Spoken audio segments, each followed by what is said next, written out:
Hey, fellow bowling fools, what's happening, everybody? Check out this new sign. What up, Steve Suter? Let's go. My PSO had this sign. I thought it was really cool. I thought I'd get it from my shop. Anybody's familiar with that? Probably walking the flea bag. No, we walked the flea bag earlier today. He is pooped out, but he'll probably wake up midstream. All right, let's get y'all set up here, folks. Thanks for joining me tonight, Thursday night.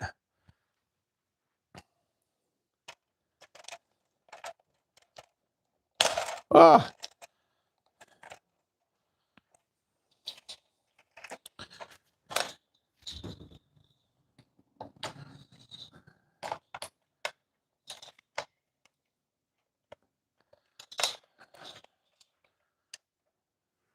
All right, I think we're all set up here.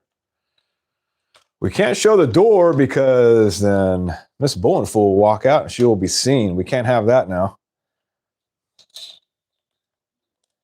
Can we, Miss Bowling Fool?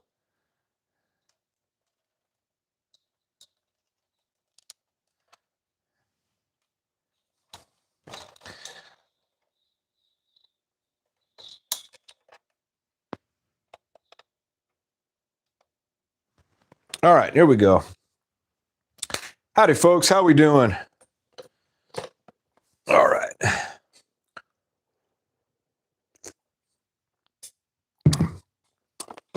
So I have a bowling ball that I'm giving away. If you guys didn't watch my last video that I posted on Monday, it is the Johnny Petraglia BVL bowling ball. I actually bought one myself last year, and then I decided to enter the raffle at the BVL tournament on this past weekend and ended up winning the ball. So I thought I'd give it away on my stream. And the only requirement was you had to donate $10 to the BVL, and that was your entry ticket. So I essentially got no money. I just went to the BVL, which is a good cause. They are Bowlers to Veterans Link. If you guys don't know what that is, it's been around since the 1940s, and they host bowling tournaments. And pretty much most of the proceeds go towards helping out veterans, which has my full support. So I'll give some, if nobody knew about that before, I'll give you a chance on this stream. If you guys want to enter, this is only for the people watching live. If you want to enter, we got a few slots still open. If you guys wanted to enter, I limited to 10 slots. We don't have that many entries, so the odds are really, really good for the people that did donate and entered. It's a brand new ball, brand new 15 pound. It's got a very low RG of 2.48 and a diff of 0.050. So if you guys are familiar with the melee jab, this is essentially the melee jab. This is a Johnny Petraglia bowling ball. And this, I think the melee, just before my time, I think during the break, the break I took in bowling, but Johnny Petraglia, I think his favorite ball was like the melee jab. So, and when I asked my PSO what his favorite ball of all time was, he said the melee jab. So I'm kind of curious. I have one that I bought that I'm going to drill up tonight on the stream. And then this one right here is the giveaway one. But really cool ball. I'm going to drill it up and see how it rolls. Kind of excited.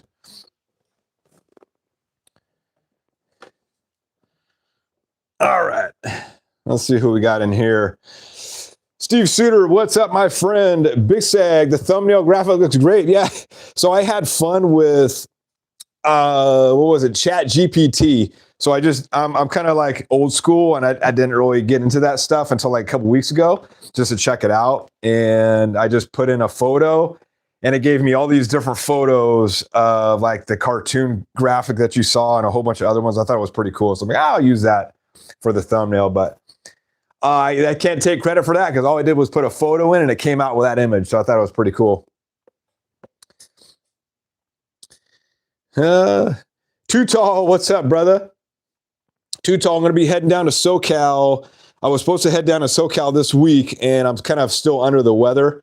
I'll be staying with my folks. I didn't want to get them sick, so I postponed it for another week. So I'm going to bring some bowling balls. I don't know how much time I'm going to get have to bowl. It's mainly just a visit with my folks. But I want to bring some. I'm gonna bring some bowling balls. If you want to go bowling, if you want to meet up somewhere, let me know. Too Tall. Would love to bowl with you again.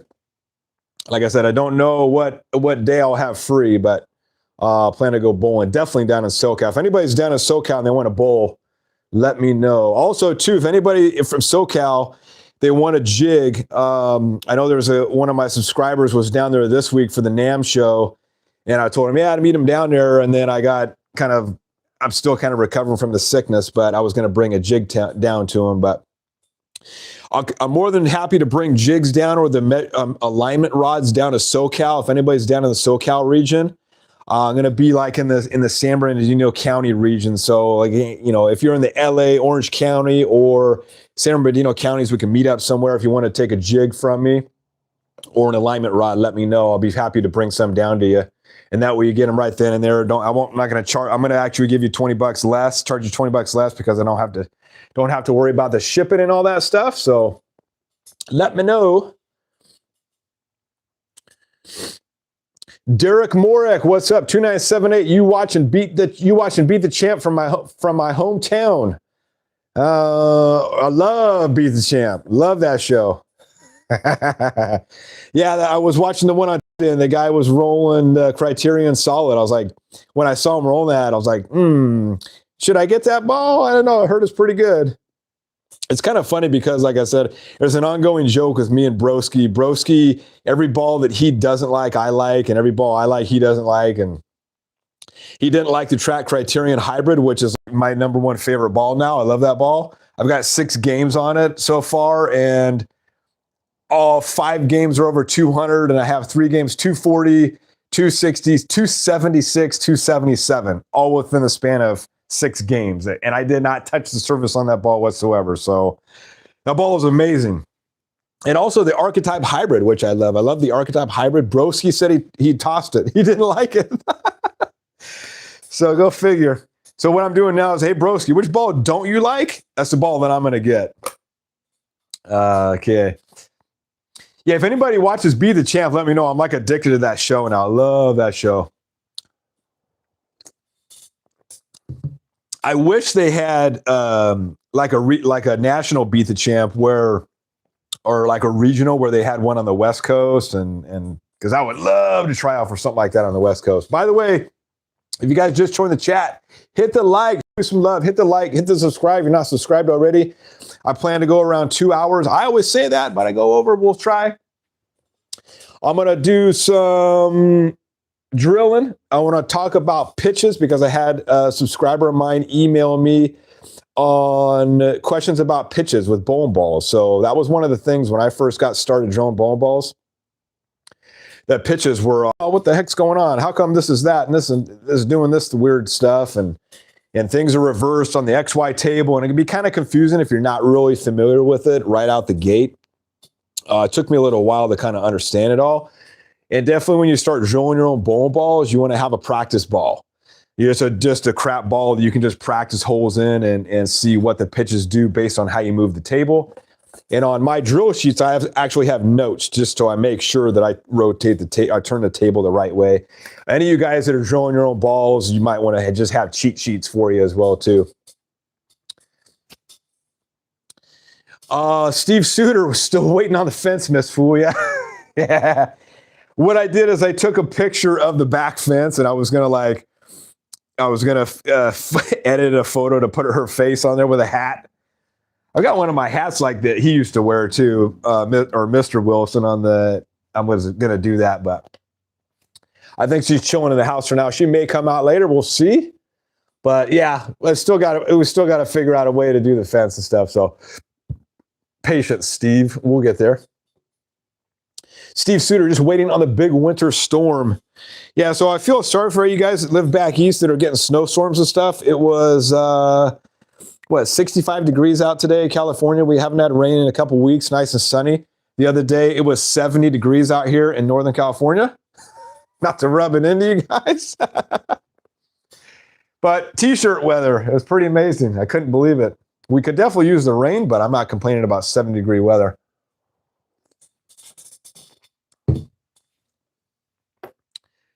Too Tall, the Bowman Fool. How are you? Finally live on a night I'm not born again. Right on. Glad we can meet your service, Too Tall.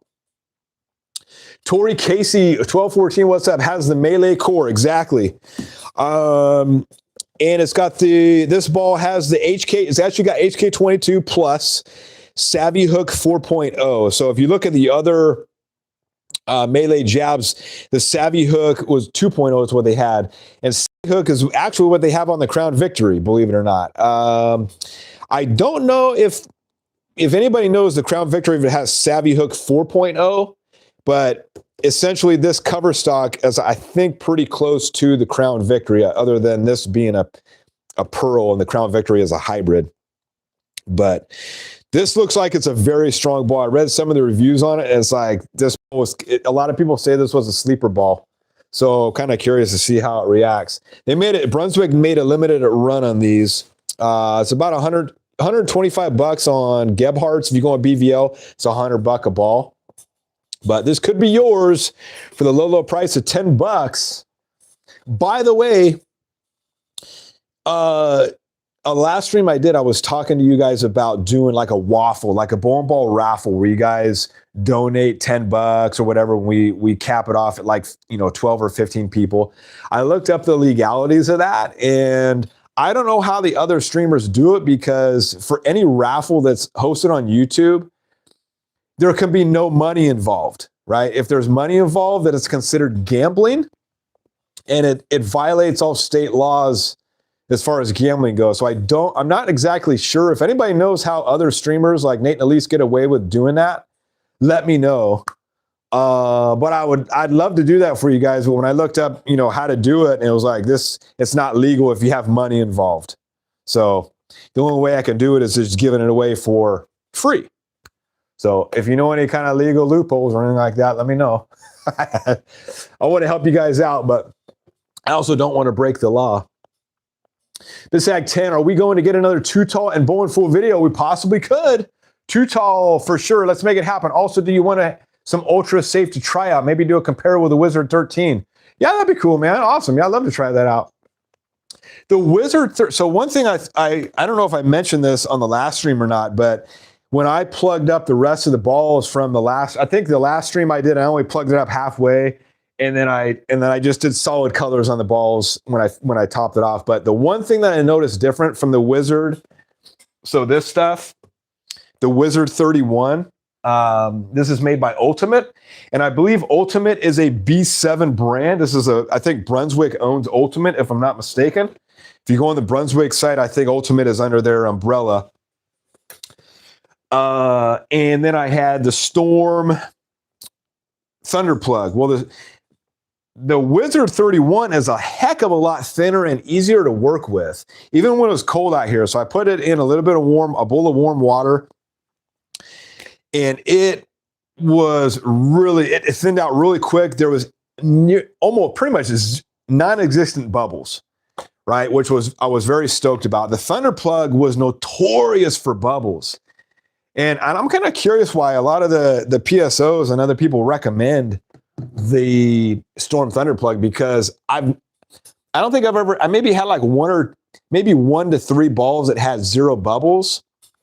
And I let it sit in the warm water for a long time. I used the torch, and in the Wizard 31, when I plug it up on the top, I heat it up in the bowl, and it's good. No bubbles when I pour it in. And all I have to do is hit it with a torch once, and all the bubbles are gone, and they don't come back. With the Storm Thunder Plug, the bubbles kept coming back. They kept rising up. So I'm definitely not going to get Storm Thunder Plug again. I don't think that I'm just not a big fan of it. And like I said, it was my very first one that I got, so I'm very stoked with the Ultimate Wizard, and pretty excited to use this. So I said I was going to probably plug a ball tonight. I don't know if I'm going to have time. There's a couple balls I want to get rid of, but I think what we'll just do is bowling ball drilling and BSing and bowling ball giveaways.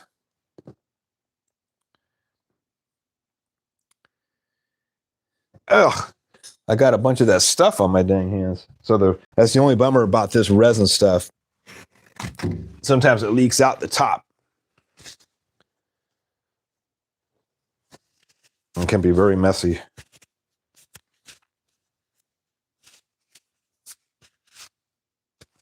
Ah. All right.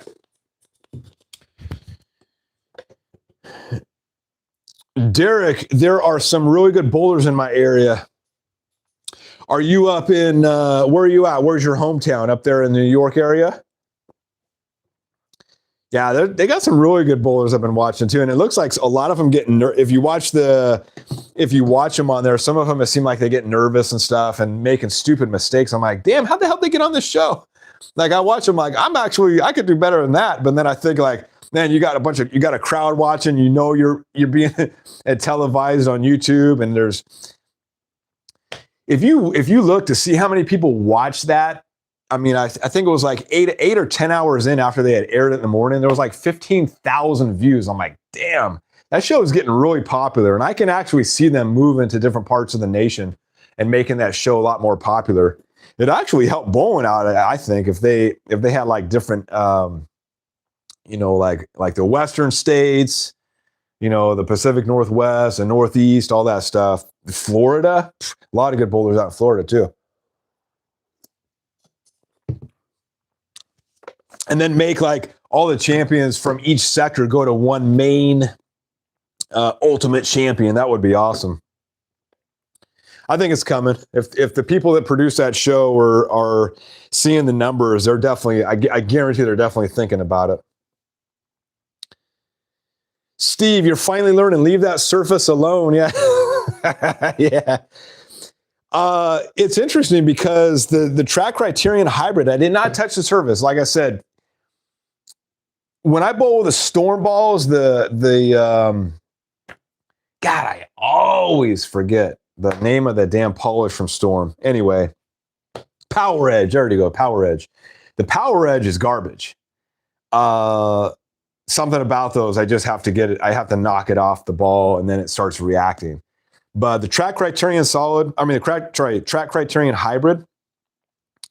The very first game, it was just garbage, right? It just wasn't doing anything, and I think it needed to break in. And then once I got it broken in, it was like, wow, this is amazing. And I still haven't touched the surface on it. And I brought it to Napa yesterday, thinking it was going to be a game one ball because Napa is very light oil, and I had to ditch it in practice. It was way too strong. It was looking like a madman.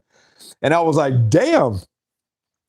So I busted out the Piranha Power Core last night, and I did that all 3 games. I put up a 255 game 1, and then the last couple games were garbage, nothing to report back. But yeah, I'm starting not to sand it off right away and just give it a chance, give it like 1 or 2 games and then see how it reacts. If it doesn't react after like game 2, then I'll put some service to it.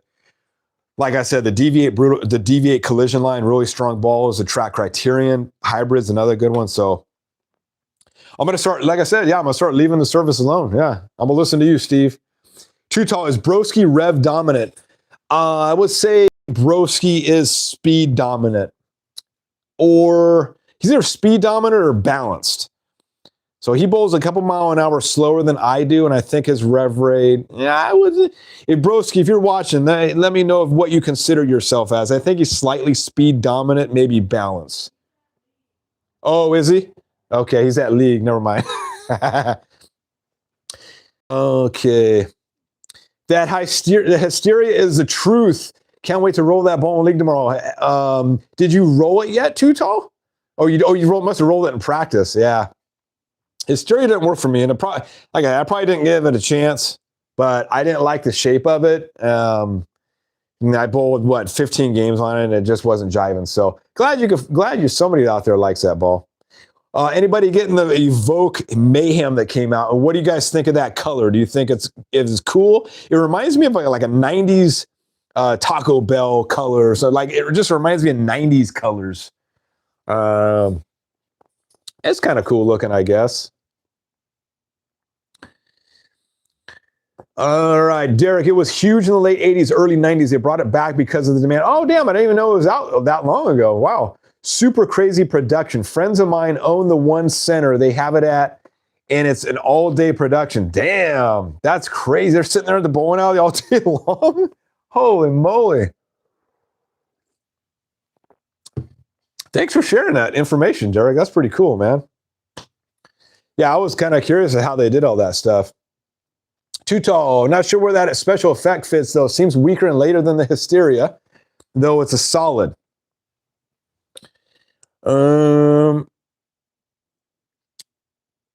Special effect. What's the special effect? A solid? I thought it was a hybrid. Maybe it is a solid. Shoot. Yeah, the special effect was kind of weird for me. I don't know. I didn't know exactly where that fit in for me. It was kind of weird. When I first rolled it with you, that puppy was strong, and I was like, holy moly. But what's up, Nick? How you doing, man? Good to see you, my friend. Trevor, what's up, man? Paris, Texas has winter storm warnings. Texas? Like snowstorm winter warning, or like just a bunch of torrential rain winter storm warning? Tori, live on live on the water in Washington. Haven't had rain in 2 weeks. Last week 60 colder. This week's been weird. Yeah, you guys are the same thing. Like for Northern California to not get any kind of rain in January, like for pretty much the last couple of weeks, is pretty rare. It's like, wow. So, and then like I said, we had 70 degree. I think it was last week was 70 degrees. It was crazy. It's like, what the hell's going on?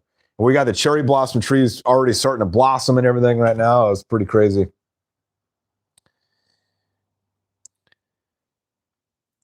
Nick, that's why they call it roses or waffles. Okay. So if I call it waffles and accept everybody's money, then it's legal? Let me know. Because if that's all I got to do to make it legal, then let's do it.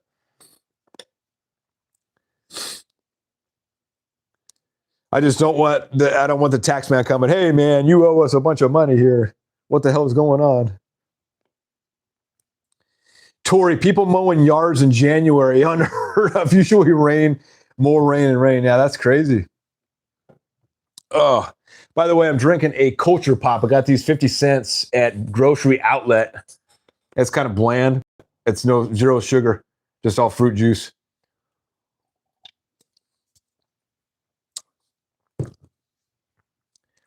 That Lumpy said, what's up, Lumpy? That's why they call it a waffle, and it's donations, not a raffle. Oh, okay. Gotcha. Okay. Maybe when I just looked it up on Google, I just got the Google answer. Okay. So it's donations. Okay. So that makes sense. So now we can do it then. Awesome. So my next stream, we'll do that. We'll do a waffle, and I will accept donations, and you can win a bowling ball. I think I want to do it. Start off with a mystery ball, right? So that way it's just, $100 in donations, if that sounds good to you guys. I don't know if I have the subscriber count or the viewer count to do what Nate and Elise do. They have usually like 50, 60 people watching their waffles, and they can get the money real quick. And they do, I think they have like 20 or 25 entries per waffle, and then they go, choose any ball you want. So I would love to do that once I get bigger. Choose any ball you want. Hell yeah. Aaron McKinley, Bowling World had another 15% off Monday special. I saw that. Yeah. So I bought another mystery ball for $93, shipped out the door. Hopefully it's something cool. I put specifically HK22 cohesion on there. Let's see. Awesome. Yeah, I saw that, and I was about to pull the trigger. I'm like, do I need a mystery ball? And I just waited all day. I was like, the day passed, and I didn't end up getting one. But now that you bring that up, Aaron, I want to go over some of the deals. So Buddy, since the last stream I had, Buddy still has the same deals going on. Gebhardt's the same deals. Worldwide Bowling, which is one that I just kind of recently found out. I think the Broski watches, or he found them, and I think he bought a couple balls off them. You guys, Worldwide Bowling has the Ass 2. The Roto-Grip Ass 2 for $129, right? The Heckler, Deviate Heckler for $85, the original one. $85 for a ball, hell yeah. The Columbia Rally, which wasn't even out for 8 or 9 months, is already discontinued. That's $85. I think all weights, I didn't check all the weights. Physics Blackout is $130. The Road Warriors 115. The Piranha is 119. If you guys do not have the Piranha Power Core Pearl, don't sleep on that ball. Get it before it's gone. It's going pretty fast. I don't know how many 15-pounders are left, but for 119, I don't care how you guys feel about Columbia 300. If you hate them or whatnot, you have to pick up that ball. And then your first couple games, you'd be like, damn, I kind of like Columbia 300 now. I guarantee you, I haven't heard one bad thing about that ball, the people that did get it.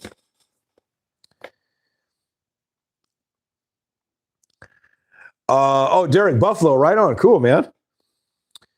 Tori, have never done a mystery ball, been thinking about it, so they typically honor your request. Typically, I mean, I've had pretty good luck, and I don't know if that's just because I'm a YouTuber that opens the mystery balls on my channel and they watch it. I have no idea. But some of my friends that got mystery balls have got pretty lucky. The Broski, he got a couple balls last year, not so lucky. Our friend D'Lo didn't get the balls that he wanted, but they also didn't pick what ball they were looking for. They just kind of let Bowler's World choose random balls. So they got what they got, right? When I asked for a specific ball, I got what I wanted, right? So on the stream a couple months ago, I asked for Strong Sharp Hybrid, which I was hoping for a Deviate Severe Collision. What did I get? Deviate Severe Collision. The last stream I asked for a Strong Sharp Pearl, which I was looking for a Deviate Hater. What I get? Deviate Hater Pearl. So I've been pretty fortunate. Ricochet Return, which ended up being a really good ball. And a lot of people thought that was a crap ball. And a lot of people that called it a crap ball had never rolled it. So I don't know how they call it a crap ball, but I love that ball. And I would probably never have picked that out unless it went on discount. It's still like $190. That's a good ball. I would wait till that one got discontinued or gets discontinued to get it. Just because for $190, I personally would rather buy a Zero Mercy Solid or a Hammer ball versus a Columbia 300. But they're all, like I said, they're all made in the same factory down in Mexico. They're all made in the same stuff. But the Zero Mercy Solid is ridiculously good. So, Tori, it's up to you if you want to let them randomly choose a ball, or, I mean, you can't be super specific, like, yeah, I want, you can't just come out and say, I want an Evil Eye. I mean, they're not going to do that, but you can tell them what kind of ball you're looking for. Like, if you're looking for a solid, typically, ask for a strong solid. You're going to probably get a strong solid, right? If you ask for a benchmark, you may get an alert or whatever kind of Brunswick ball. Like I said, they're all B7 balls from Bowling World. If you do Bowler's Mart, I know a couple of people that watch a couple of subscribers of mine got Bowler's Mart mystery balls last couple of weeks, and they were getting a Track Criterion Hybrid, which is a phenomenal ball if you watch my latest video. So can't go wrong with that ball. But yeah, it's hit or miss. I know some people that what I normally do is I watch the review. I look at the reviews on Bowling World and I see what people get. So I kind of have an idea of what they're giving out. But if you looked at, I don't know if I talked to you guys about this last time, but the used balls, you can get 2 used balls, and they're usually demo balls for I think it's like $89 or something like that. And if you look at the review on that, the last review on that one, some guy bought 2 sets of them. So he got 4 used balls. I think it was Zero Mercy Solid, Zero Mercy Pearl, Evil Eye, and like a Combat or something like that. For $180 for 4 balls. All you gotta do is plug up the ball. So those are all completely out of stock right now. I just checked. But when those get back in stock in 15, I may go that route and see what the hell I get. Screw it. I got all the stuff to plug the balls. It's not hard to do. So I may just do that.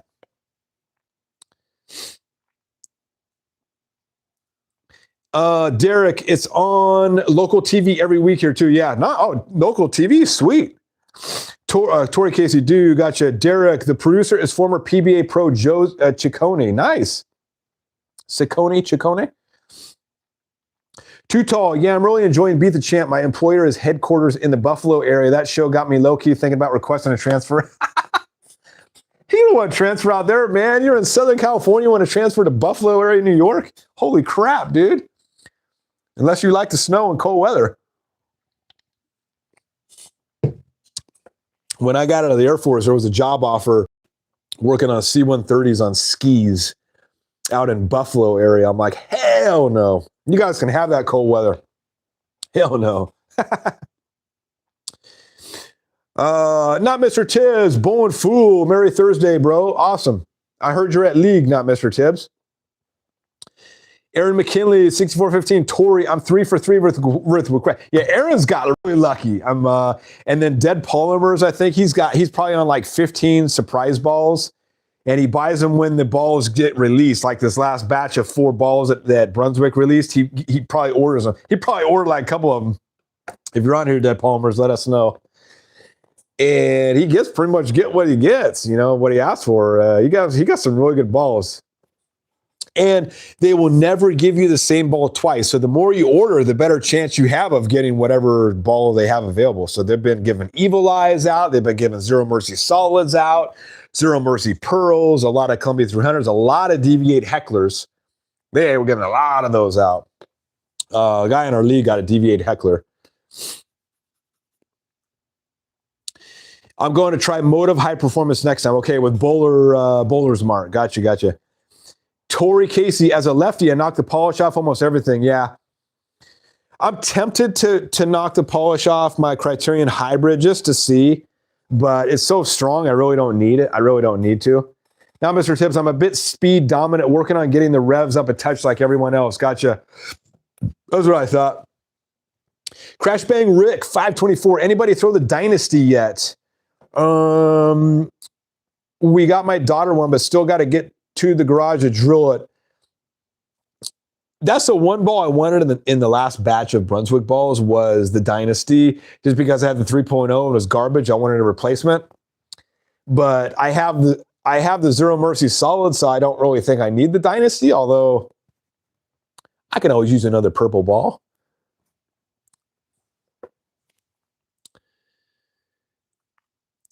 Tori, Aaron, man, would love to get a Primal Ghost to go with my Jackal Ghost. If that works, let me know, and thanks. Trevor, we have a mixed winter storm. Gotcha. Crash Bang Rick, we're supposed to get hit pretty hard here in Delaware. Damn, you guys are getting all crazy storms. California's still been dry. I don't know if there's a storm coming at all, but you guys are getting all those crazy stuff. Too Tall, got it now, Mr. Tibbs. Good luck at League tonight. Steve Suter, waffle for the identity. No one applies. Yeah. Probably not. Yeah, exactly. They don't have any brand new identities. But that was one of the balls I was thinking about plugging.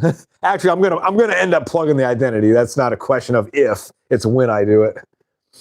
And maybe I'll try to work on, I'll practice colors on that one, because I know when I drill in, when I plug it up, it's going to have to match all the different colors, and I'll try to do my best on colors, because a lot of people were commenting on the last one like, yeah, that's great, you can do solids. Let's see you do color matching. I'm like, okay. Calling me out. I hear you. I wasn't going to color match on a Deviate Chill Pearl. Sorry, I'm not going to waste my time.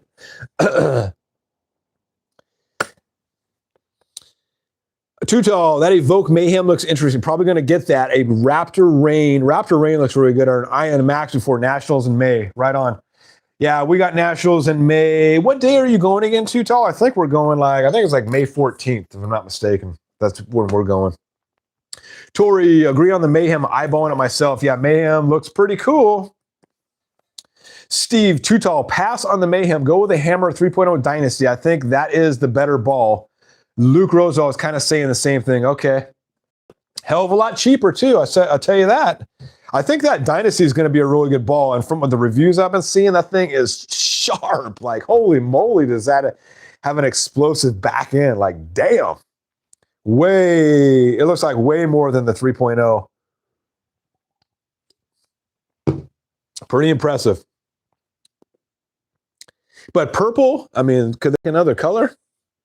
They love that purple. Like I said, I think they got an excess of the purple dye, so they're trying to use it all up. Tori, Steve, good to know. I bowl like Rosedal. Right, nice. Matthew Seibel, 6161. What's up, bowling fool? What's up, my friend? Derek Miller, 1498. What's up, fool? What up? Oh, he's not at league. Gotcha.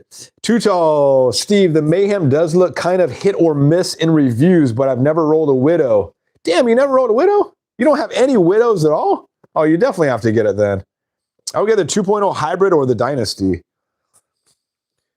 Those are the best widows, I think. And I haven't rolled the V1 and all that stuff, but does it seem like the Dynasty would be a good first to try? Yeah. Try a surprise ball, man. Ask for a strong solid. They'll give it to you probably. And if you don't get the ball you want, sell it and get the Dynasty. I only had the 3.0 Dynasty for Steve says I only had the Dynasty for 90 minutes, but the lane return destroyed it. Damn. How'd you get the Dynasty for 30 minutes? Was it like was it a demo? Or did you buy one? Just got replaced. Just got replaced tonight. Went with a new layout, 60 by 4.5 by 40. Really continuous through the fronts, and it is so smooth. Nice. Tori, yeah, that identity is a mess. Pissed everyone off, and everything I hear is meh. Yeah. I don't even know if I should bother like plugging that ball up and reselling. I don't know if anybody's going to even buy that thing. Maybe my next giveaway, I'll plug it up and give it away. People are like, nah, I don't want that. Thanks anyway, though. Steve, too tall. It is my very first hammer. Damn, your first hammer ball, Steve? Wow, what took you so long? Too tall. We're going to just miss each other. I'm bowling the 18th and 19th with Coach C and the Bad Bowling 101 recruit. Okay. Yeah, I think we're staying for the whole weekend, and I think it's a weekend, but our bowling is like 7 o'clock in the morning is when our time slot is. Like, holy moly. By the way, if anybody's watching down in SoCal, if there's any tournaments next week, let me know. I would love to do a tournament when I'm down. I'm going to try to hit up Bolium, which is close to my dad's house. I love that bowling alley. Too tall. If you want to hit up Bolium, let me know. I love that. I think you'd love that place. It's really cool. And what do they have? They have some kind of thing on Fridays. I gotta call and check. Also, too, I got a reminder. Check this, guys. Check this out. I got a reminder the other day. Monday, it was 1 year since I drilled my very first bowling ball with my drill press. Like, holy crap, a year's gone by already. And the very first ball was the Exponent Pearl. And I was super nervous to drill. I was like, oh my God, I paid $100 for this ball. I'm actually drilling holes in it. Like, no turning back now. And so now here we are, 59 balls later. I actually looked at all my reviews from all my bowling balls that I've had. 59. Like, holy crap. And that's within the last just over a year, probably a year. And well, actually I didn't drill all of those, but probably drilled 50 of them myself with my drill press. That's just my balls. And then I drilled probably another 20 to 30 balls of Brent's balls. So yeah, I'd say I got a little experience under my belt. Matthew Seibel, I will trade you for a BCP. What are we trading for the BCP? That's the one I wanted to plug up, was the BCP. Lumpy, Widow Dynasty is a good ball, down from zero solid. Okay, good step, Dan. Yeah, I figured as much. Steve, no brand new ball. It came back and was dead on arrival. Oh, my PSO took one look at it and threw a vice grip at the wall. Damn. 90 minutes of love, and then they broke my heart. Oh, man. What the hell? Is it notorious for your ball returns, messing balls up down there, or what the hell happened, man? That's crazy.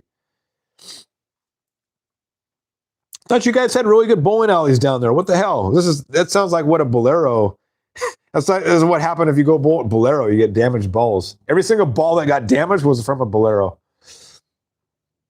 Lee Howard, 926. What's up? Welcome to the stream. Want to get a drill press, but they are stupid expensive. Try used, my friend. Get a used one. Or get a Delta with a 5-year warranty. And then everything goes wrong with it. Within 5 years, you can return it. No questions asked. That was what sold me on the Delta. All right, let's see here. Tori, Steve had that happen with the Widow 3.0, got a new one, and then the cover crapped out quick. Yeah, cover crapped out quick. 3.0, I think that's why they made this one as a replacement of 3.0. I'm surprised that 3.0, they're still making that. People are still buying it with their reviews on it, just with the cover crapping out, because it's garbage. Too Tall, let me know if you're going to still be in Reno that weekend, 16, 17. I'll probably be there, going to try to do Bowler's Journal as a warm-up before Nationals. Nice, yeah. I'll let you know if it's the 14th. Yeah, I don't know how long we're going to be. I'll have to find out. Still a ways out. We have to bring the dog, though, so dog's going to go on vacation with us. Lumpy shot 815 with 0 solid yesterday. Damn, good job, dude. Holy crap. Was that in league or practice? Whew, that's a hell of a score. Yeah, the 0 mercy solid is no joke good. Matthew Seibel got lots, but a track stealth solid used if you want one or other balls. Track stealth solid is a good one. That's one of my favorites. I need to get back out and roll my my track stealth solid. I haven't rolled that in a while. Lee Howard, been looking for used, but haven't been successful. Where are you located, Lee Howard? League, nice, Lumpy. Yeah, so by the way, your last chance on this stream. So I'm going to be doing the bowling ball raffle pretty much right after I drill the bowling ball, but you have a chance to enter this. I have 3 people entered for this, okay? 3 people entered. Your odds are very good to those 3 people. All you got to do is donate $10 to the bvl.org and just email me a screenshot of your donation. That's it, $10. And you can be entered to win this bowling ball. If not, then those 3 people have some crazy good odds for a good bowling ball, and I will ship it to your house free of charge. I was thinking about doing like a competition when I drove mine up, and then whoever wins this bowling ball, if you can beat my score, my first 3 games with a ball, I'll send you out like another prize or something like that. I was thinking about doing something like that. Let me know if you guys got some fun ideas like that. Steve, they think a pin and backstop, pin the ball against the house return or mouse return, and possibly the angle of the pin, jam it in a goofy way, and bingo. Damn, just bad luck. That sucks, Steve. Well, at least you're covered. Now, was it covered under the warranty, or did they have to? Did the pro shop have to swallow? Eat that up, eat the cost up? Or did a bowling alley cover the cost on that? Oh, Lee Howard, Louisiana. Got you. Check Craigslist, check OfferUp, check Facebook Marketplace for drill press. I've a ton of people email me in the last couple of weeks about them finding drill presses and stuff. And I would even look for mill presses, used mill presses. There's a couple of people that emailed me that found, one of the guys found a brand new mill press. It was a wrong fu mill press that never even been used. And I think it was from like the 90s or something. A couple of decades been sitting, right? So it was kind of like almost seized up. You had to take it apart and clean it, but essentially you had a brand new one. I can't remember how much he paid, but he paid dirt cheap for what it is. These things brand new go for $4,000 minimum. The stand alone is $400 to $600, but yeah, keep looking. That's the thing with looking for drill presses. You just got to keep looking every day. I was looking every day, didn't find anything, and I finally just ended up buying the Delta brand new from Home Depot for $1,500 with a 5-year warranty, and it worked pretty good. If you guys do end up getting the Delta drill press, which is in some of my older videos, I had a lot of you guys buying that, and then going, hey, how does the XY table fit and whatnot? Well, the Vivor XY table will not fit unless you have an aluminum plate that fits in between the XY table, the bottom of the XY table, and the top of the drill press table, right? Because the holes on the drill press table do not line up with the VVOR tables. You just have to get an aluminum plate, drill and tap some holes, and fit it in that way. It wasn't too hard. It took about a half hour to do, and it's just like the middleman. It just kind of fits in the middle, and it allows the XY table to fit on the drill press table. That's if you get the Delta. Another one would be the WEN, W-E-N, that you can get from Home Depot or Lowe's. That's another good brand. That's $750, and I think it's a 2-year warranty. And that one's pretty good. I know a couple of people that have that one. Jet also makes a good one. The good ones are if you find the really old ones, like the Craftsman's from like the 50s or 60s that have last a lifetime, that were made in the USA, that are built tough, built like tanks. Those things will last forever. So you can find like an older one like that. Now, I don't know how hard it is to find parts for that, but they last forever. They're not like the cheap stuff that's made today. So another option is just find an older model, you know. Derek Miller, I just purchased a Theorem Solid. Rock on. I love for you to drill, but I'm in Wisconsin. Right on, man. Yeah.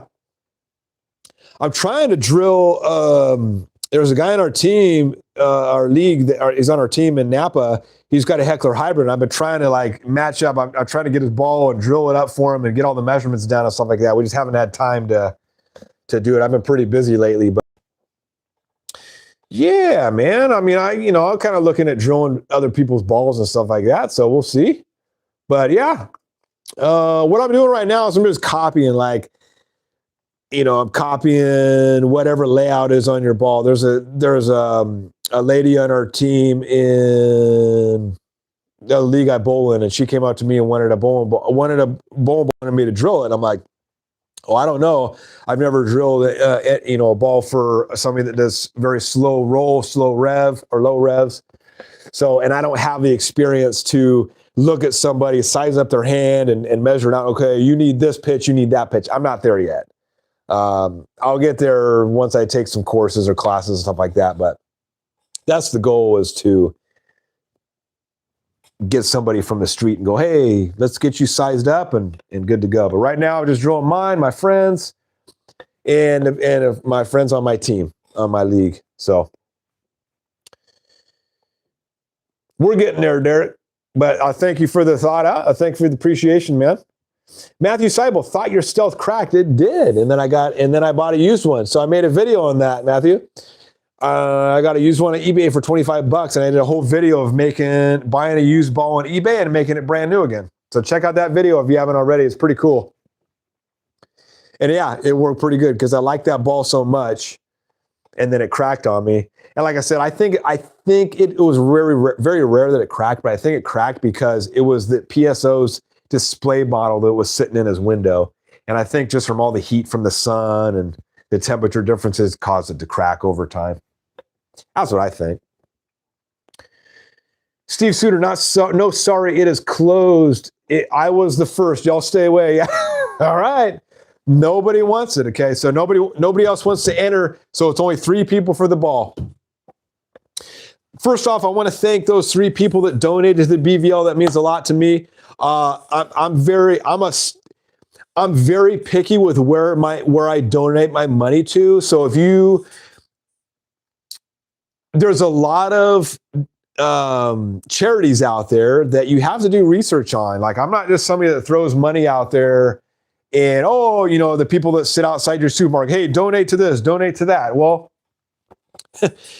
you got to go on there and find out how much the CEO of that charity makes. If they make over, $500,000 to $1 million, I'm not going to donate, right? There's a couple organizations out there where, the CEO makes $100,000. Hey, that's cool. But when the CEO is making a couple $1 million, yeah, I got a problem with that. So do your research on any kind of charities you do. I pretty much donate to a lot of the charities for the veterans, for animal rescues, and stuff like that. And just do your research. And BVL is one of the ones that usually gets really high grades, and they're really good. And I've had nothing but positive experience with them. And one of the few. I think Wounded Warrior got in trouble a while back for fraud with just stealing a bunch of funds and stuff like that. So the people that run these charities, they start stealing a lot of money, start pocketing a lot of money, and that's where you have to watch out. So BVL is one of those really good organizations to donate to. They help out the wounded warrior or wounded veterans, and it's one of the things that I can back. So I want to thank everybody out there that supports BVL, Bowling for Veterans, Bowlers for Veterans link. And another good way to support them is check out any kind of bowling alley in your local area that hosts a BVL tournament. And if you're in charge of, they're all USB-C sanctioned too. So the USB usually, we had one at Napa last year. This year it was at Paddock, and there was a pretty good turnout. I think it was like 50 or 60 people that showed up, and they have raffles. And I won this on a raffle, so pretty good. I put $10 in and I got that, so pretty cool. The wife ended up winning raffles. Then another guy that ended up showing up, another one of our buddies ended up winning a bunch of stuff. He won an air fryer. I mean, it's like, it's just a real good organization all around. So I want to thank everybody for donating and possibly winning a bowling ball. Steve, lanes replaced for free. Nice. Hell yeah. That's a good bowling alley right there when they replace it stuff for free. Crash Bang Rick, is there any noticeable run out on yours when extended? No, there is no run out. So this one, when it's extended, boom, nothing, right? And that's one of the good things about a mill press is it's got a horizontal, it's got side loads. This thing is built like a tank, right? So your drill press just has vertical support, right? It doesn't have horizontal support. Like I said, if you guys are not familiar with what a mill press is, hopefully you guys can see me back here. Let me get some light on the subject here. So yeah, drill press has vertical, right? And some of the problems with a drill press, if you get one with a lot of run out, that's the problem with drill presses is they can potentially have run out, right? Brand new ones, you still want to check the brand new ones to see if they have run out because, like I said, the new ones, they're not made like they were made back in the day, right? With really high quality standards. They just kind of throw the new ones together real quick. And so you may get one that's just made on a Friday, right? So never buy something that was made on a Monday or never buy something that was buy on a Friday, if you ever heard that saying, right? Because I don't think I need to explain that phrase, but this one's super solid. And so I can have this drilling and I can move the XY table as this thing is drilling and it'll actually cut the metal through the side. You can't do that with a drill press, right? Because you'll mess it all up. It's not meant for a side load. Okay, so, and that's the reason why a lot of pro shops that drill like, at least 5 to 10 balls a day, if not more, they get these because they can handle the load of just drilling ball after ball after ball after ball. Drill press is good if you're on a budget, right? There was nothing wrong with the Delta drill press that I had. It's good if you're on a budget, right? And I sold the drill press to the Broski. Broski has it now. He loves it. No run out at all. As far as plug cutting, you just want to be a little bit careful with the plug cutting because if there is any kind of run out, it's going to get a little bit of wobble, a little bit of chat. You might get a little bit of chatter, and chatter is normal. You got to watch out you don't get too much chatter. I built a jig. So this jig that I have that I sell is built like a tank, right? And with the Delta press, it moved a little bit, but that's it. And once you got the plug cutter down, and also too depends on how hard the plug material is too. If you're using like the Motive stuff, it's really hard. You could probably get a little bit more vibration, but the stuff that like the Wizard is really smooth to cut, really smooth to cut. So if you guys are cutting plugs, and a lot of the problems that people have are cutting plugs. Oh my God, I got chatter because I'm cutting plugs. Well, try the Wizard 31 and you may see a little bit of chatter, a little bit. And once you get closer to the ball, that all goes away. So when you start gouging the ball because the run out's so bad, that's where you have problems. And you want, like I tell everybody that's buying drill presses, do not buy a drill press unless you have checked the run out on the drill press first, new or used, right? So if you get a new one and you check the run out, like it's pretty much got insane run out, return it. Don't use it, just return it. But like I said, some of them are not made good from the factory, especially the new ones out there. But go spend 30 to 40 bucks on a run out gauge. And then when you go buy that used one from somebody or whatnot, check the run out. Bring a drill. If he doesn't have any drill bits, bring a drill bit, set up the run out gauge and check the run out for yourself. You want almost zero, okay, a run out.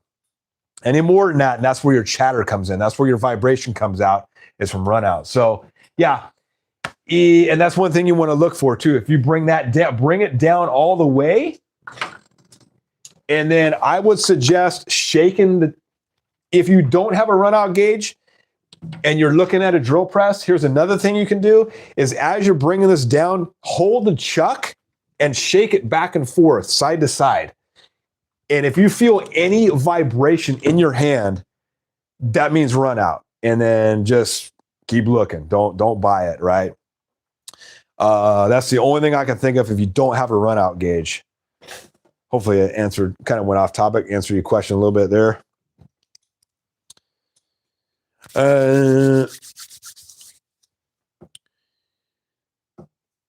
Steve Suter, being a vet, I was glad to do it. Right on. Thank you, Steve. Appreciate it, dude. Yeah, I think pretty much everybody that donated was a vet. We're all vets in here, man. I love it. I support the vets.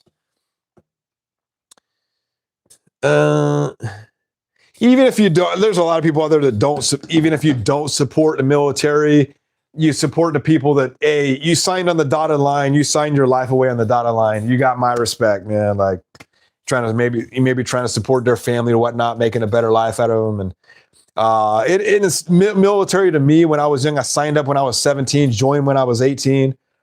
And it gave me discipline. It gave me the discipline, even though I'm a goofy moron now and I just kind of do what I want to do nowadays. But when I was young, it kind of gave me the discipline that I needed and the focus that I needed to be successful in life. So, and a lot of employers too will, look at the resume. Oh, damn, you're military? Okay, you're already disciplined. We don't need to tell you to be on time, right? It's one thing they never had to worry about me was being on time. All right, let's see here.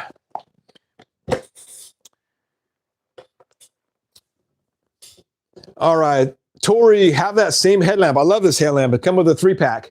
And yeah, it's like what? I think I paid like 12, 13 bucks for a 3-pack of these on Amazon. Awesome headlamps. It's very fashion savvy too. Very stylish. Steve, what branch? Army. Tori is USMC. Right on, Steve. I was a tanker, crew chief, door gunner, chopper. Damn, that's awesome. That's what I wanted to be. I wanted to join the Army, and I wanted to be a Apache pilot, or I wanted to be on the Hueys. I've been watching too much Apocalypse now. I wanted to be the gunner on the Huey. Bah! And by then, they were all phased out by the time I joined in. So I joined Air Force. C-17 crew chief, right on. Thank you for your service as well, too, my friend. Rock and roll. Hoorah.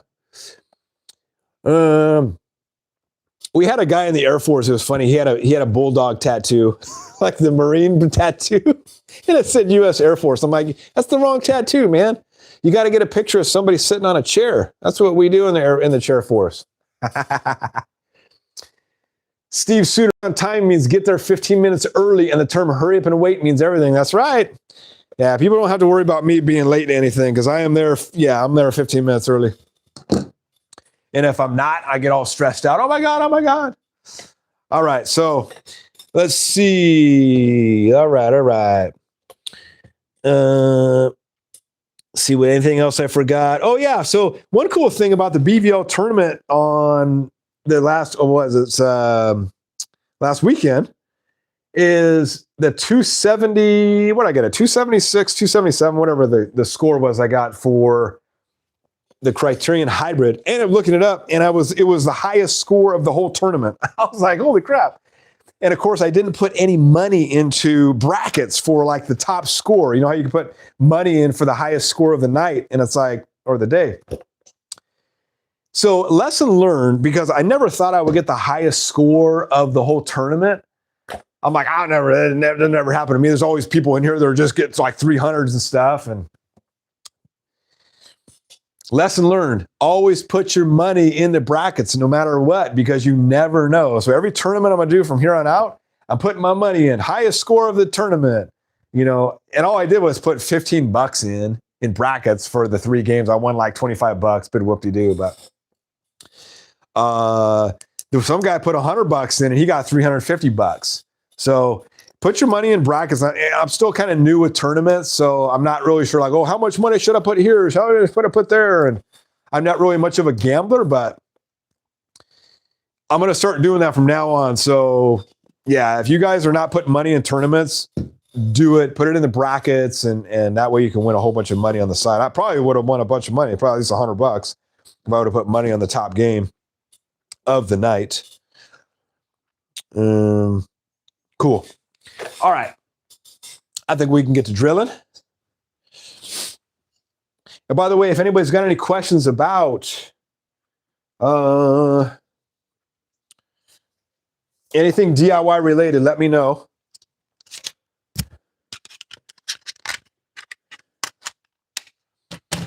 And I'll do my best to answer. I got so many people emailing me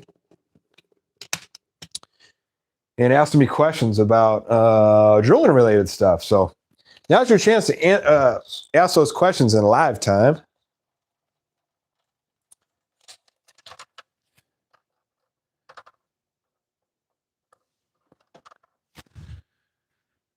Okay.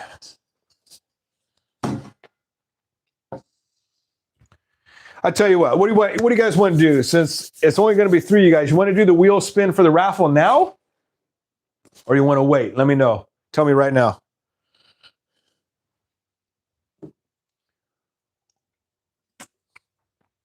Because I know it's kind of late for you guys back east. I started at 6. I know it's like, what, going on 10 o'clock, 9 or 10 o'clock for you guys out there. So we can do the wheel spin right now if you want.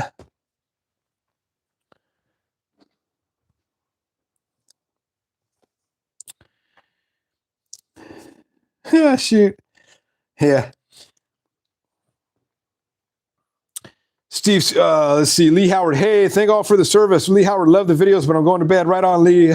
Yeah, I know it's kind of late for you guys. Sorry out there. You know what's funny is all my videos that when I get subscribers or comments on my videos, it's like, you know, my time, it's like 1 o'clock in the morning or 2 o'clock in the morning. I'm like, damn. Like, if you guys are back east, you guys are like, you got a bunch of damn insomniacs. You guys work the graveyard shift or something. I'm like, holy moly. But that's when I get the most amount of views, is like from 11 o'clock my time to 2 in the morning. It's like, damn, okay. I don't understand it, but whatever. All right, Tori Lee, right on, peace. Derek Miller, I like your Criterion Hybrid. You roll it well. I have this solid asymmetrical, and it's a tank. Yeah, I want to get that. The solid is the same exact price as the hybrid right now. So I'm like, do I need it? I'm kind of like, do I really need it? And then I asked the broski, hey, do you like it? And he said yes. So I'm like, if he likes it, I probably won't like it. The hybrid is ridiculously strong. I couldn't even imagine how strong the damn solid is. Holy moly. Okay, we're going to do the wheel spin right now. Okay, so let's do that. That way you can go to bed, Steve. You don't have to stay up. Criterion is always a good lefty ball. See, whatever you want. I'm on call now. So, on call till 7 a.m. So I may or may not be here. I'll be able to watch. Okay. All right, we're going to do the wheel spin, folks.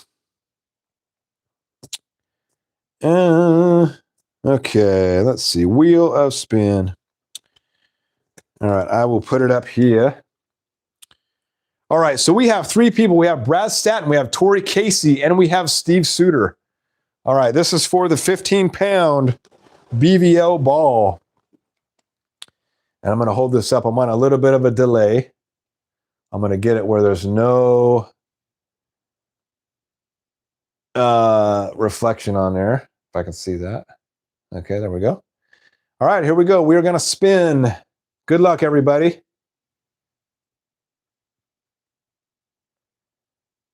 And I think I got it for 40 seconds. Here we go. Who's it going to be?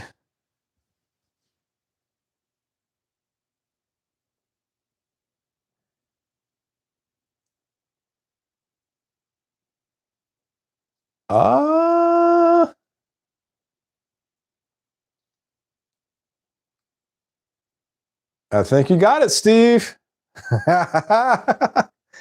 Nice. The winner of my very first giveaway, which is a grip sack and a brand new bowling ball. Congratulations, Steve. Hell yeah, dude. Good job, man. Thank you for all those that donated and entered. So thank you, Tori Casey and Brad Staton. And I will be holding more giveaways in the near future. But thank you and congratulations to Steve Suter. Steve, send me an email or send me your address at thebowlingfool@gmail.com. And I will ship out this bowling ball to you, my friend. Congratulations, dude. And drill it up too, because I'm going to drill mine up and I'm very curious to see how it works for you. And maybe we'll have like a fun competition to see who can get a higher score, who can get a higher 3-game score.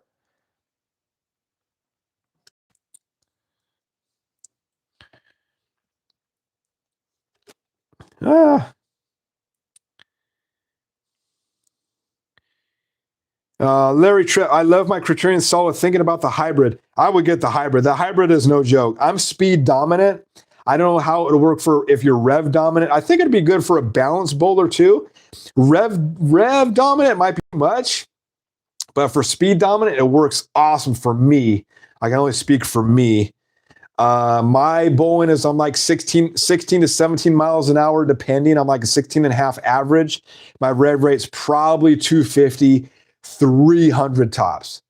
It's anywhere from 2 to 300, depending on how much side rotation I get. But it's average 250 revs. So based on that. But it reacts really good for me. It's got really good back end lane reaction. It's like that pop, that back lane pop. So very stoked on that. And it's a beautiful ball. I mean, that ball is one of the most beautiful balls, if in my opinion, next to the Archetype Hybrid. Holy moly. Steve, Phil Cardinals started track in Salon, Ohio, which was made 5 minutes down the road. Oh, Phil Cardinelli, yeah, started track. Oh, nice. Damn. That's cool. Yeah, I love track balls for some weird reason. Like when I said I first got into bowling, I was like, track, what the hell brand is that? And then all of a sudden it's like my number one brand now. All right, everybody's saying congrats to Steve. Mr. Mice, late to the game for the raffle question an hour ago. A money exchange is a donation gift. Okay, gotcha. Okay, that makes sense.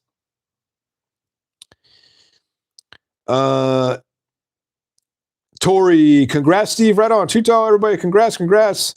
Heck yeah. Derek Miller, awesome for you, Steve. Tori, Steve, read up on that ball. Medium sharp pearl looks like a good ball. Yeah, it's going to be a pretty strong ball. I'm kind of curious how I'm going to drill it out. I'm thinking like maybe like a 60 by 4 by 30. Or should I go with my 55 by 4 by 25 with this thing? Oh, by the way, Steve, since I got you here, I'll give you your choice. So which one would you like? This is the one that I bought. This is the one that I won. The slight differences. So one is 15 pounds, 3 ounces. One is 15 pounds, 2 ounces. The pin distance is the same. And the top is 3.0. And then we got 2.9. It's relatively the same, but if you want a specific one, let me know in the chat and I'll drill the other one up. And they both look exactly the same, but numbers are pretty much identical.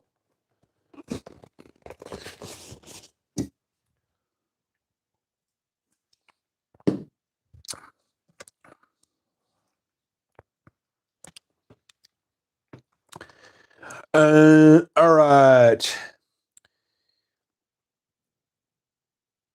Steve, Ryan, seriously, thank you. No, man, you're welcome, dude. Rock and roll. I'm glad you won, dude. I saw that ball as a raffle. I'm like, this would be a perfect ball to give away on my stream. I was like, awesome. So heck yeah. Glad you won. You're a winner of 2 things, man. My very first giveaway. So congratulations, Steve. And then you won a bowling ball. Heck yeah. I'm going to do a lot more of these, so stay tuned, guys. I love giving stuff out. Larry Tripp, congrats, Steve. My buddy has the hybrid. He didn't like it at first, but started throwing it again, and it's working for him, right? Yeah, they are the same. Okay, cool.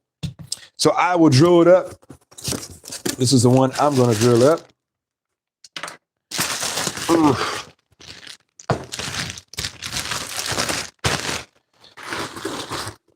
Yeah, I was watching old videos of the melee jab because it's essentially a melee jab. Packy did a video on this too, and he did another thing too where he gave one of these away. That's where I kind of got the idea from, is he gave one of these away and all you had to do is donate to the BVL, but he opened it up to like hundreds of people and you could donate whatever amount. They gave one of these away. And I also think they gave one away that was signed by everybody on the, I think the PBA tour or something like that, but I was like, I'll do $10, and that way it's kind of like limits you to 10. And then nobody ended up wanting to do it, so it was like 3 people. It's like, hell yeah. So your odds are really good. All right, let's see here. Symmetrical. The only bummer, it doesn't have the dot technology. Not a big deal.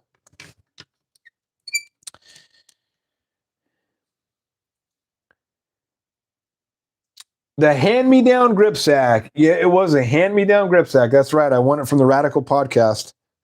I never opened it, though. So it wasn't technically not a hand-me-down. It's a brand new product still in its package, unused. Not Mr. Tips. Is Steve, if you roll 14, let's see, let's get this up here. Steve, if you roll 14, I can swap my 14 in for you. Yeah, Steve, you roll 15, right? Or do you roll 14?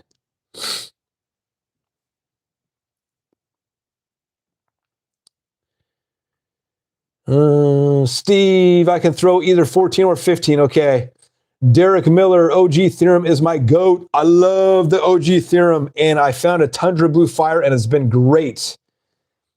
Nice. Yeah, Steve says, yep, you didn't get Miguel. I did not get Miguel. Just let Bull and Fool know, Mr. Tips, when you email him, I bought a 14 I was going to give as a gift, but didn't, so I can give it to the Bull and Fool in exchange for a 15. Gotcha. 14. Okay, yeah, if you want the 14, we'll swap it out. Let me know. Yeah, Broski bought one too when I got one.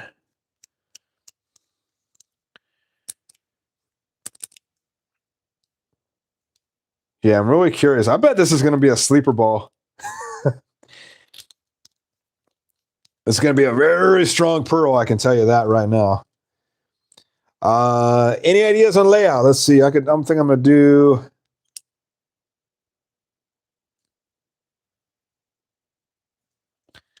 I think I'll do 60 by 4 by 30. I think that's a good one.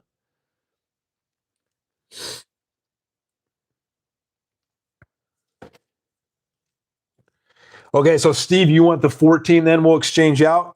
Just say yes on that. I think that's what you're saying.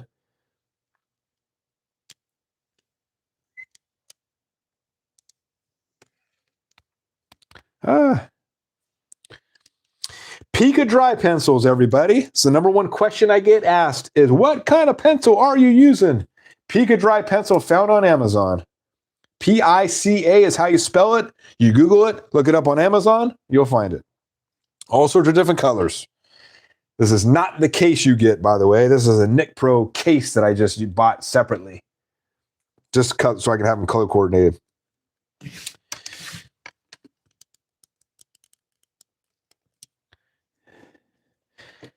All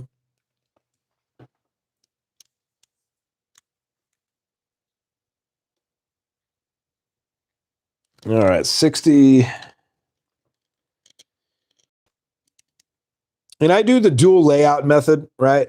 And a lot of people use the 2LS and all that stuff and the Storm system. But I don't. I like using the ProSec. But there's nothing wrong with using any of them. All right, let's go 4-inch. 4-inch pin to pap, nice and strong.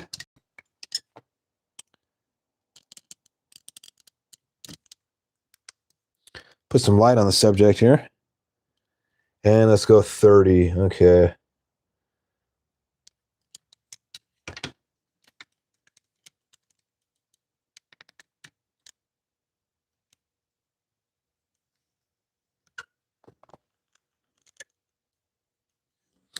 So one thing, like I said, one thing I don't know if I mentioned earlier is when I do this, I'm going to talk about pitches, and because there was a gentleman that emailed me today because he just bought a drill press, and he's wondering how the pitches work. Right. So if you guys are going to be drilling your own stuff, highly suggest you go buy, grab one of your old balls you're not going to use anymore, or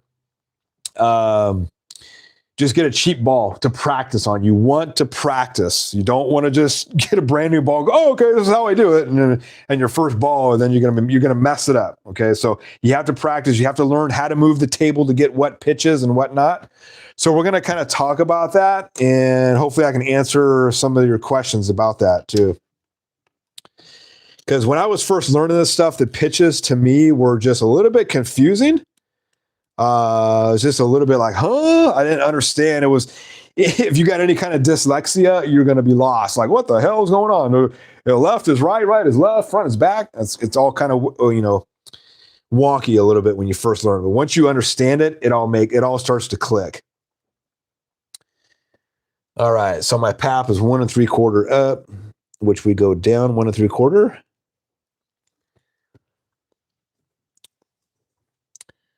I don't do 4.5. I don't do 4.5 on my. Steve goes 60 by 4.5 by 40. Yeah, all my 4.5s and up they no shape to them. I don't have the rev rate. I'm speed dominant, so it just doesn't. I'm pretty much going 4 for most of my pin to pap. Oh, I'm looking at all my balls at 4.5, and it's just like they were all duds. So yeah. I didn't like them. So I'm going, all the ones that I've been drilling lately with 4-inch, I'm loving every single one of them. And I've been getting really high scores with them. So I'm sticking to it. And we're going to see. Steve Suter, I'm going to say, yes, too tall. I'm getting it to work at the drill press here too. Drilling a Typhoon. Ooh, this is another one that was on my radar too. For my Friday night league teammate. Yeah, Typhoon looks pretty good. Really good price point too. Steve, just ask the alleys. Sometimes they have old alley balls and they will give them to you. Exactly. Yeah. If you have any kind of old balls they don't need, you can get them for free a lot of the times. But you definitely want to practice. Don't just go, full bore on a brand new ball. I drilled a couple balls to practice before I even started drilling balls that I paid for. All right, then we got 4 5/8 across here.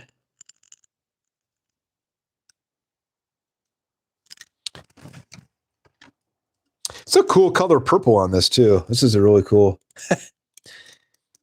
I tell you, Brunswick loves their purple, but it does look pretty cool.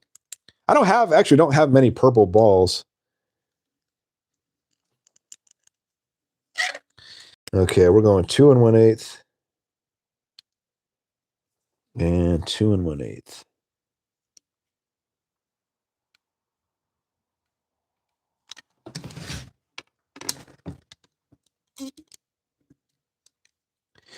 Also, too, doing layouts. If you've never done layouts before, it took me a little bit of a while to understand it and grab it, and then once you get it, it's like, oh, why the heck was I struggling with this so hard?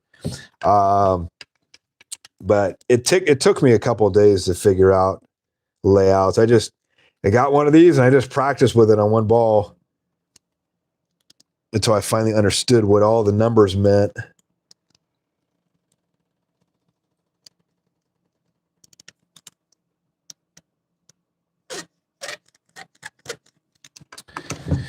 Okay, so there we go. Puts the pin right above the ring finger. Perfect. About, looks like 2.5 inches maybe over the finger. About 2 inches. What do we got? Yeah. Yep. And so I'll go here and I will measure. We got 4 1/4. Perfect on that. And my span is really easy because it's just 4 1/4 on both fingers. Most people have their ring fingers a little bit further down or whatnot, but mine's both 4 1/4, so it's relatively pretty easy for me.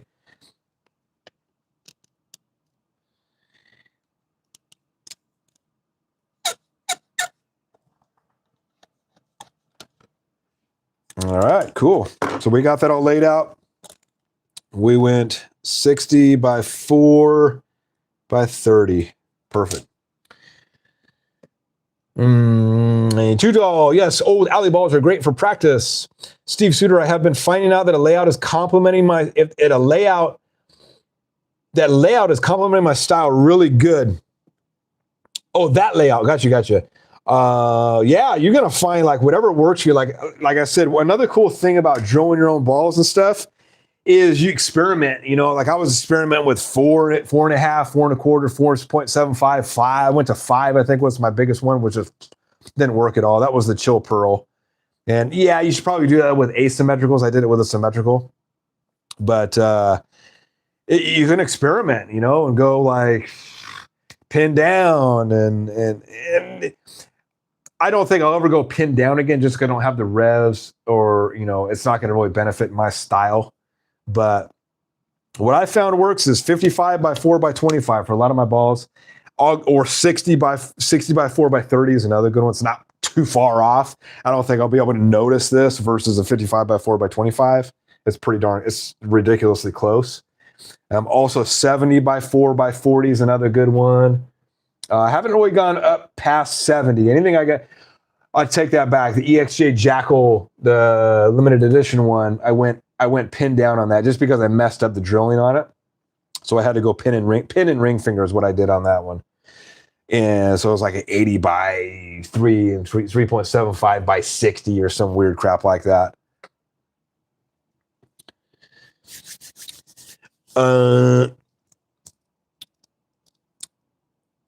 Steve, better purple than blue, just saying for a friend. Yeah. Yeah, that's right. $2. EVO has a good vid on how to lay out a bowling ball. Awesome. Man, did you see that video he posted this morning? Holy moly, he posted like the whole gamut of all the bowling balls that are on the market today and ranked them. Like, holy crap. That was amazing. So many they make so many bowling balls right now. It's ridiculous. Derek Bummer, Criterion Hybrid is sold out at Gebhardt's. Yeah, they sold out fast at Gebhardt's. Check eBay. eBay had a few of them. eBay had a 14. There's one guy that he sells a whole bunch of them. I think he owns a pro shop. He has an eBay site as well too. He has a bunch of 14 left. He sold out of the 15. Actually, I think he got 1 or 2 14s left. Sold out of the 15s. The 15s, check. Somebody else had them for 100. You can get them for like 125. Keep looking. They're out there. I forgot who it was. It might have been Bowling World.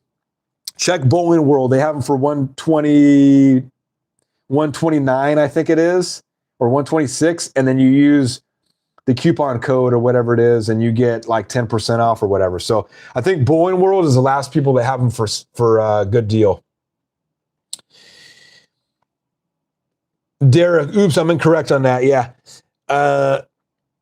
Gebhardt's had like the Criterion Hybrid for 126, and then they had one right next to it for 169. I'm like, it's the same thing. So I don't know what their deal is with that. Why? I don't know if it was just a mess up on their website, but don't pay don't pay 160 for it, because you can get it for 120 something. Not Mr. Tips. Worldwide Bowling Supplies still has Criterion Hybrids and all weights for 130. That's maybe what it was. Worldwide Bowling Supplies. Steve, I think ZVL said 156 balls available. Holy crap. That's insane, dude. I just saw his picture. I'm like, oh my God. Like, that must have taken forever to kind of get that all. First of all, it took him forever to download the images of every single bowling ball. And then they like rank them from strongest to weakest. Like, holy crap. Too Tall puts a stronger layout on the Hysteria, a special effect, 50 by 4.25 by 30 and 60 by 4.5 by 30. Nice. Mr. Mice, TV bowling supply, younger Ting. Yeah, had a good layout to style video yesterday. Nice. Yeah, there's a whole bunch of really good videos out there that like tutorials on how to lay out a video. There's no shortage of that. So if you guys ever want to learn how to lay out a video, tons of them out there. And here's Bodie. You know Bodie's out here, yeah? What? Bodie, come sneaking out here? Here, I'll show you guys Bodie. Oh, he is so huge. 45 pounds. 45 pounds this guy is. Aren't you, Bodes? Huh? Such a good boy. Such a good boy. Aren't you? Yes. Give kisses. Okay, time for you to go back in. Oh.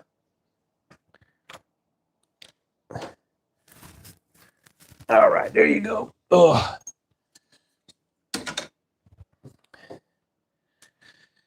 Okay, hopefully he doesn't get in any mischief. I'll keep an eye on you. Keep an eye on you. Stay right there. Yeah, all that brand chart was crazy. Too Tall says, now I can find all the holes in my multi-brand arsenal and buy more balls. Yeah. I don't have no holes in any of my arsenals. I got way too many balls as it is. I got to get rid of some. All right, so let's do some drilling here. And I can move the camera a little bit closer, as you can see, possibly. Let's see here. Move the chair out of the way. I'll try to make this quick.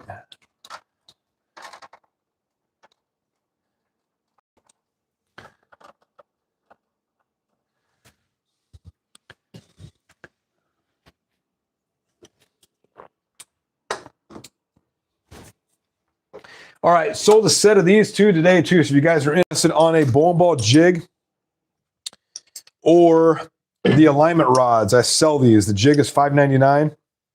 These are $50 each, or I sell a set of 3 for $140. Just had a guy ship them out to Texas today. He bought all 3. 31 30-seconds, 1.25 and 1.5 are the sizes that I have. So if anybody is interested on those, email me at thebowlingfool.com and I will send some out to you. All right, so the first thing we want to do, we want to get the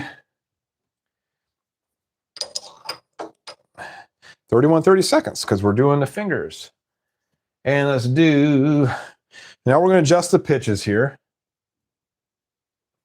All right, so we go, so the pitches, we're on the ring finger. So on the pitches, we're doing this kind of pitch. That's what it looks like, right? So if you bend your fingers like this, right? You grip the ball, goes from outside in, right? That's just how our fingers naturally go, right? Some may go like this, okay? So most of the time when you go to your PSO, they're going to look at how you pick up a pencil, right? How do you pick up a pencil? What do you do?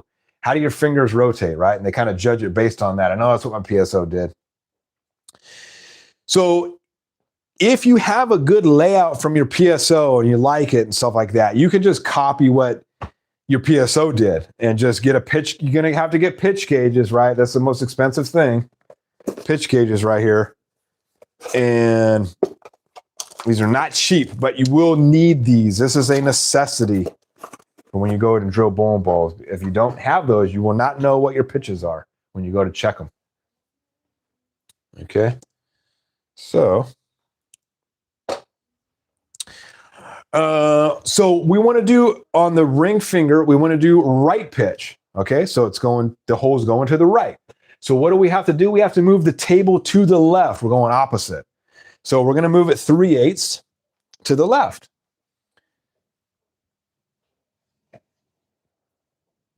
And I don't, like I said on my last video, I do not have a DRO, which is a digital readout, but I do have an adhesive tape on the bottom here.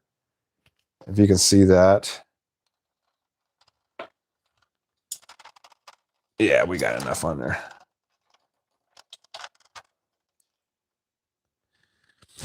I bought adhesive tape on Amazon right here, and once I zeroed the table out and everything, I put it 0 right on there. So it's a tape, it's an adhesive tape that has 0 in the center, and then it goes out. And all I have it going is a 1 inch. You don't need any more than that. You're not going to go drilling past 1. You're not going to go past like a 1/2 inch most of the time on your pitches. If you do, most of the time the fingers are going to join together. And then I have it down here too. And I bought these little arrows here to make it more accurate. And all my pitches are exactly. And this is the cheap man's version, right? Versus getting a DRO. So I got 3/8 to the left on the ring finger. Okay, got that dialed in. Next thing we're going to do is move the table forward. Okay, we're going to move the table forward to 5/16. Okay, boom. And then we lock the table down in place. All right, this was a thing that most people had confused with, right? We're moving the table forward to get reverse pitch. Reverse pitch is where if you look at the bowling ball, your fingers go that way, out.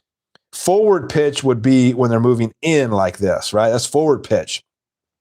Now, when I go to drill the thumb, all those are completely reversed because now you're doing a thumb that's the complete opposite side. And I know when I was first learning, I'm like, hey, wait a minute, I'm moving the table different to get reverse. Well, guess what? What's reverse on the thumb is now forward on the fingers. You see what I'm saying? If you catch my drift, right? So that's why it's different.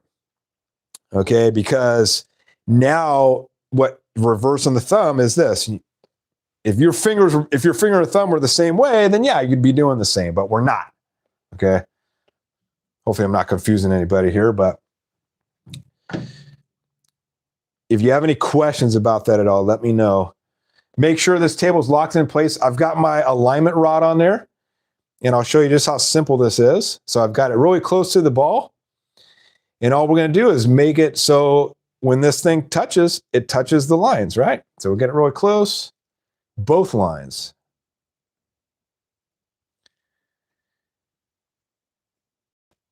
And that's it, right? Boom. We're going to lock it down in place.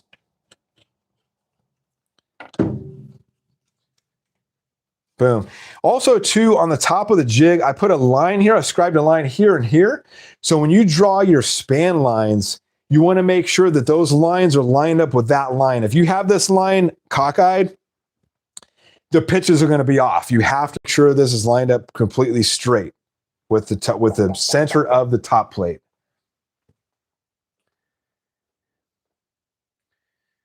All right. Woo, got a lot of comments here. I'm going to drill a hole. I'll get back to the comments here real quick. So that's all that took to line up this hole with the alignment rods that I offer. And next we're going to do is we're going to bust out our 31/32 bit. And we're going to drill away.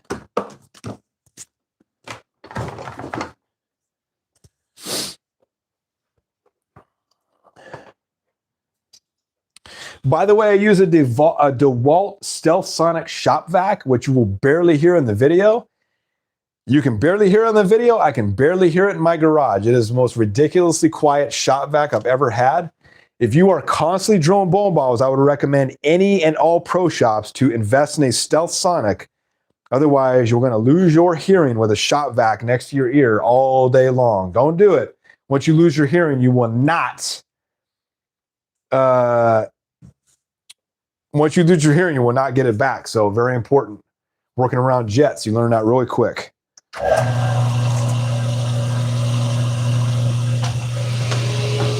And another good investment too is a foot pedal that you can get at Harbor Freight for 15 bucks, 15, 16 bucks.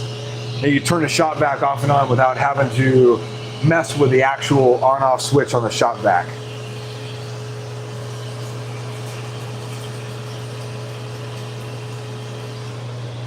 I guess.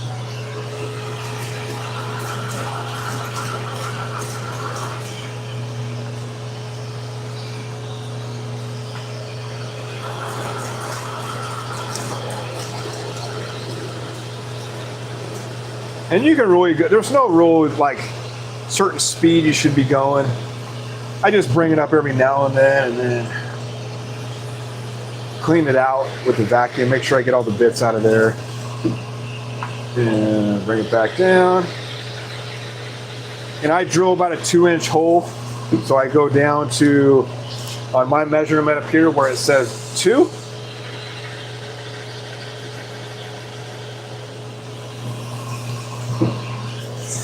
If you wanted to change the diff on a ball, kind of like what CEO was kind of telling on that the latest Motive ball, he actually drilled 4 inches down, and it changed dramatically the shape of the new Jackal that everybody's been complaining about. That's a really cool video that the CEO came out with. If you guys haven't checked that out, he drilled 4 inches. That was like 4 and then 4 1/4 in the other. How?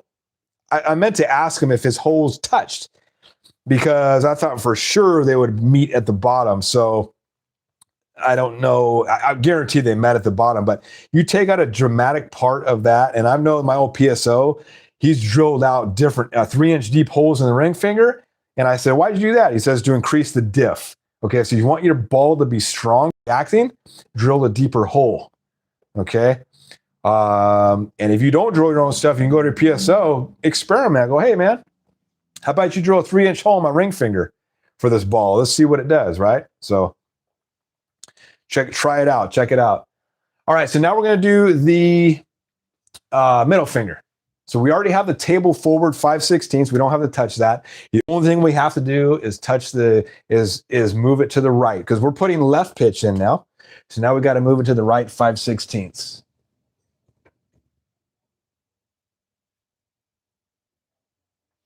All right, 5/16, we got it. We're going to loosen the top plate of the jig. We've got our 31/32 alignment rod in here. We're going to bring this down.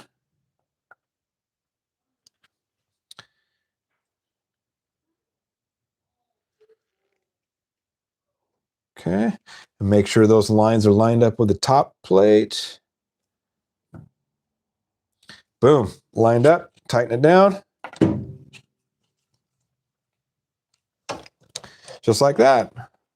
Don't have to worry about razor blades anymore. Okay. And that's it, tighten down. It's always good to double check. Take your time when you're doing this. Do not rush this stuff. Because if you drill it wrong, guess what? You're gonna have to start plugging holes now. Now you just wasted a whole bunch of time. So I've got 5/16 table right, boom. The table forward's already 5/16, don't have to worry about that. Boom.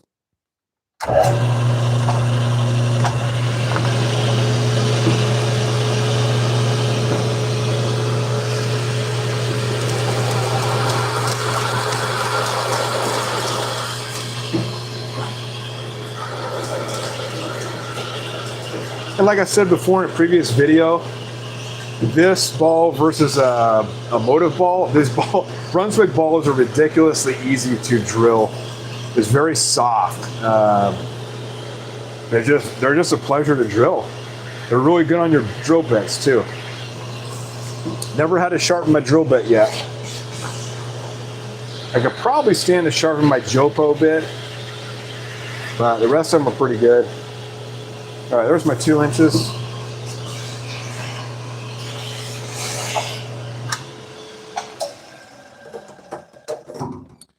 And that's it for the fingers, right? So fingers are all done. All right, I'll catch up on some of these comments here. I'm probably sure I'm pretty far behind. Apologies.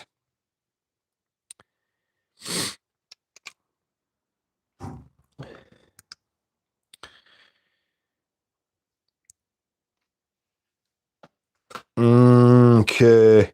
Tuto said, yeah, that Mikey Tang video was good, but a little hard for me to swallow because he's a Storm 2LS. Yeah. Yeah, everybody that does Storm is all 2OS just because that's their system. And from what I hear, Mo was the first one to come up with that system. So Mo Pinnell, I watched one of his videos and somebody was asking, what do you think about the 2Ls? He's like, well, you know that system? I was the one that created it. So got to give credit where credit's due. Mo was a genius, the brainchild of a lot of things bowling related. Okay.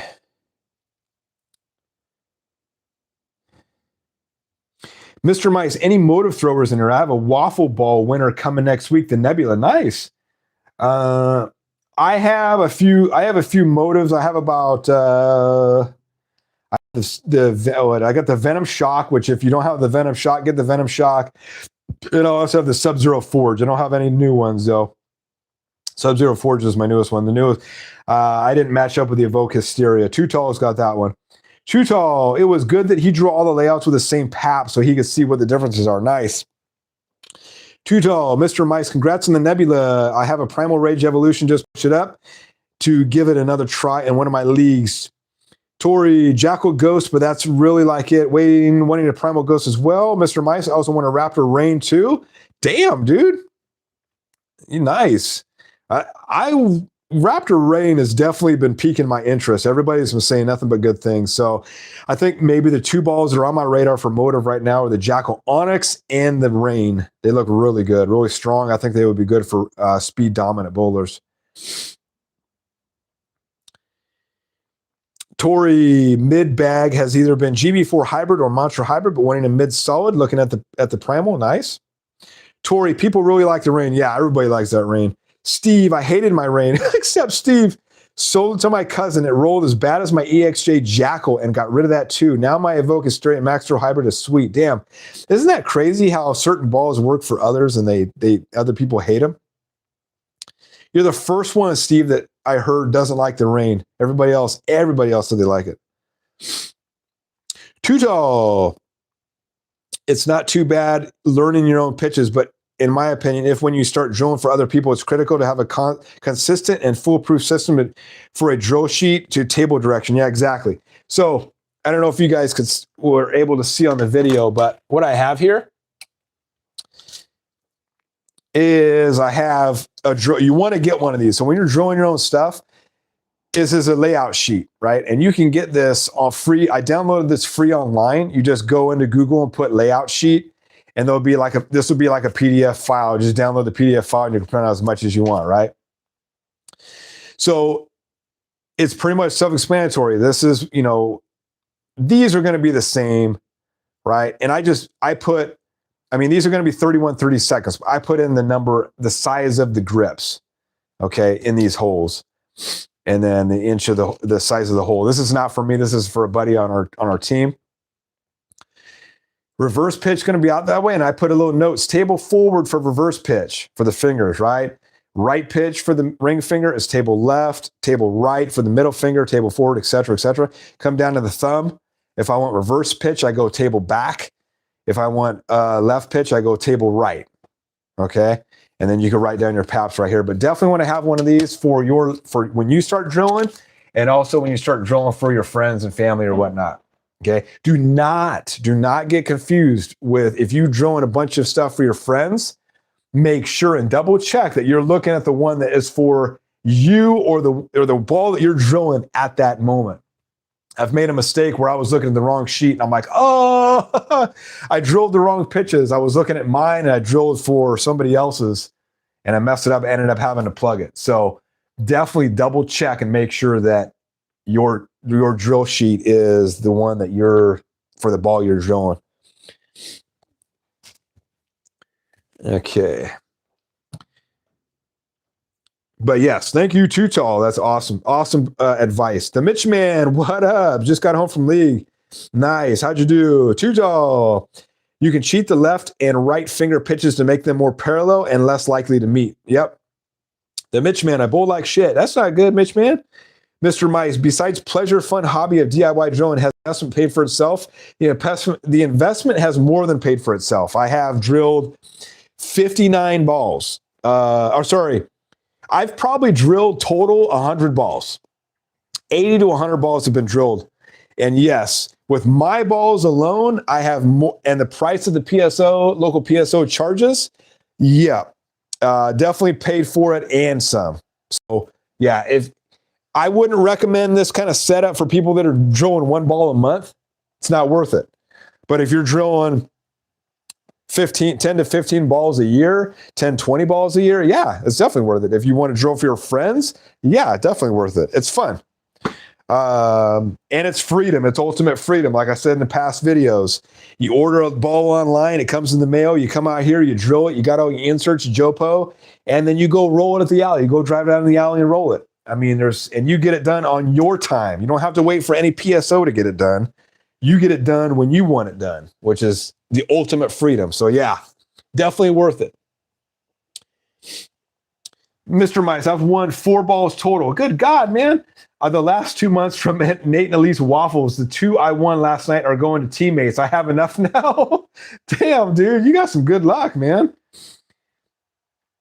Larry Tripp, I bowled like crap last night, Mitch, if that helps. Yeah, so did I. So did I, Mitch, man. I bowled a 255 and then a 160 and a 150.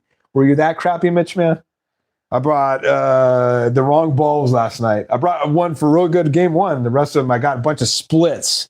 And there were splits I couldn't end up picking up. So there you go. Shit happens, right? Too Tall, Mr. Mice, I think that depends on how many balls you buy a year or how much equipment you buy. That's right. Too Tall. Larry in the building was good. All right. Yeah, you got to be addicted. If you're not addicted to bowling and bowling balls, then don't bother buying your own stuff. This is only for the addicted. This is for people that have problems, like me.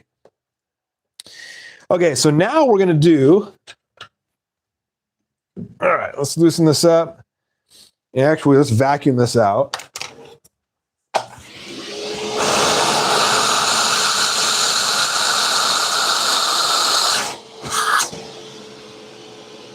All right.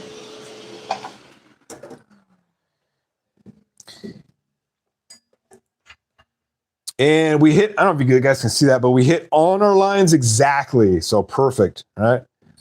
And then I'll just take my little measurement, Jayhawk measurement tool, and just do a quick measurement and double check that I got the right measurement here.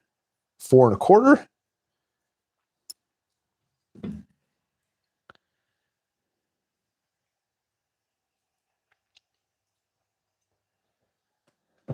All right, on the line, there's 4 1/4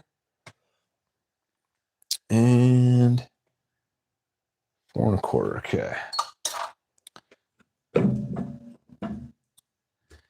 All right, so we're going to do the pitches on the thumb. So we loosen these up here, and we go 1/8 table left.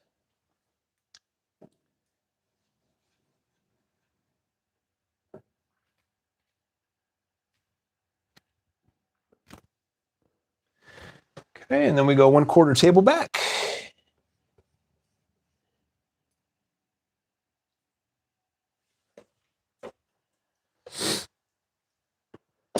We get our 1.5 inch alignment rod. And we make sure those lines are lined up perfectly. Bring this down.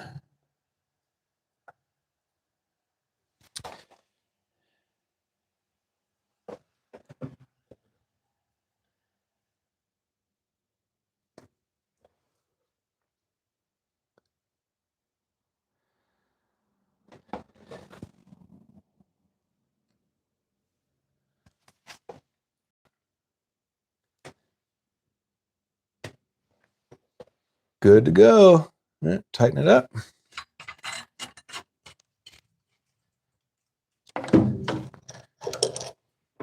And that's it, right?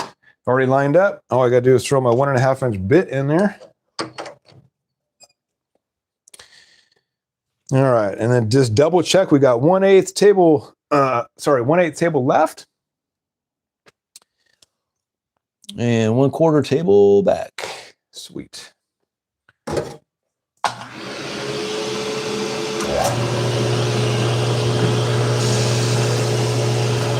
And I just do a quick little drop on just to make sure that when the drill bit hits, it's directly on that span line.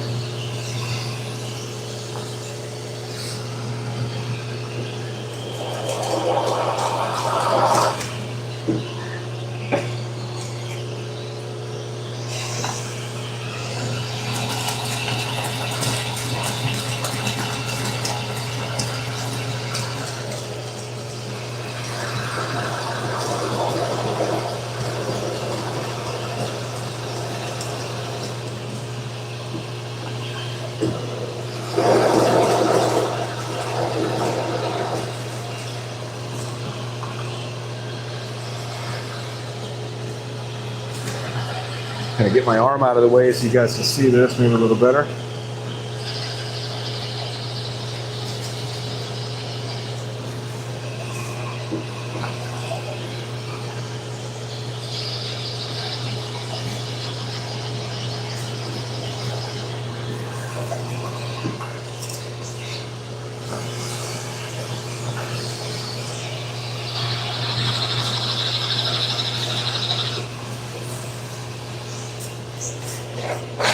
Just bring it up about every couple of seconds.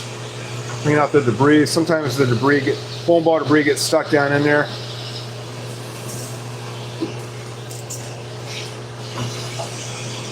Also, to make sure your shop vac filter is cleaned out. Otherwise, it won't suck it up as good.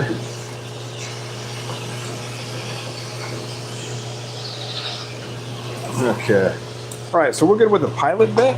So I call this bit the pilot bit.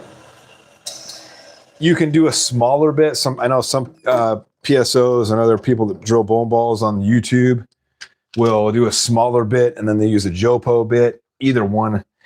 That's the whole purpose of that is I just got the cheaper bit in there and then I bring in the JOPO bit. This is your very expensive. What I'm going to try to do is I'm going to go to my machinist and see if I can find this collar.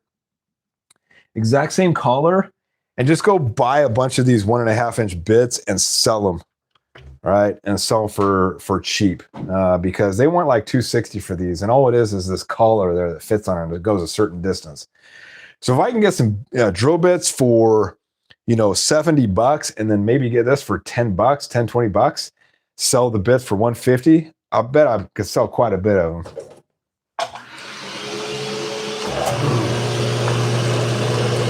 It is not patented, so I'm safe on making one.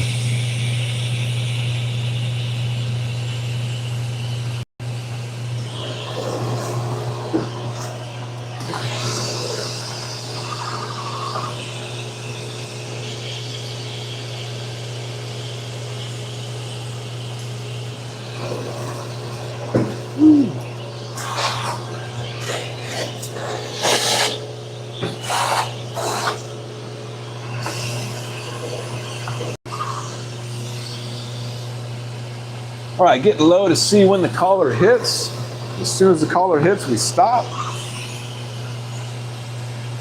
Boom, there we go.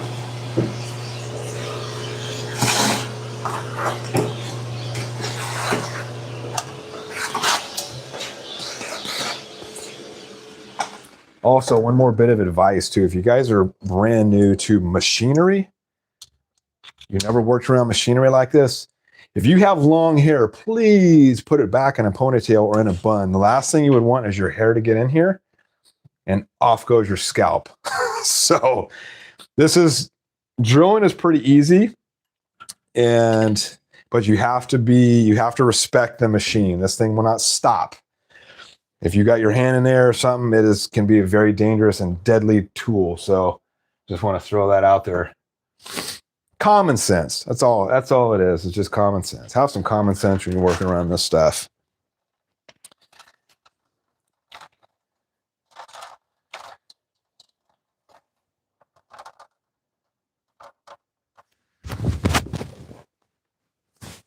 All right, if you guys are watching the video, whoop, turn the mic off. You guys are still with me. Thank you very much. Hit the like button.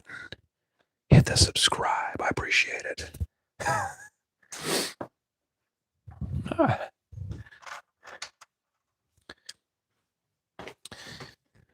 right, cool. Now, let's clean out the thumb.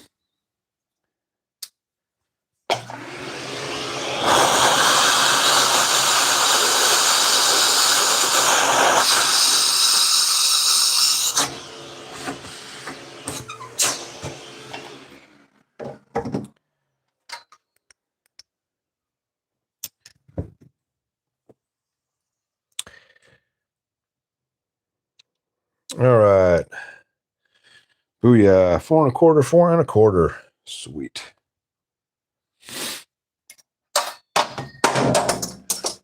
Ugh. All right, just want to show you how tough these things are. I just dropped this thing, not one dent or nick on it. This is all steel construction.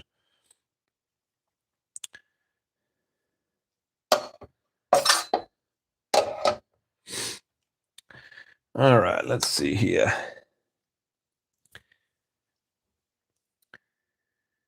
Let's see, where are we at? All right, Mitch, man, my average is only 124, relearning the fundamentals. So one, hey, right on, man. Getting back into it. That's the whole start of it. Good job, dude. Only one way to go, and that's up. Too tall.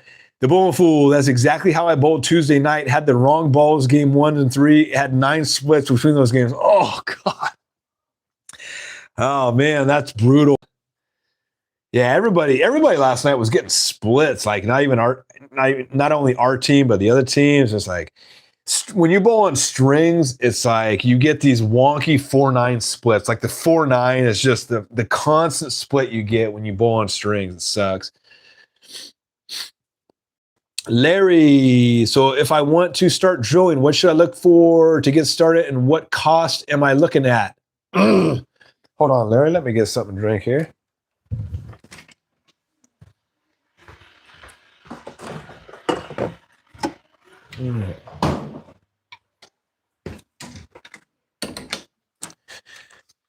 Intro cost, Larry, to get everything started, you're looking at around $1,000 for the cheapest.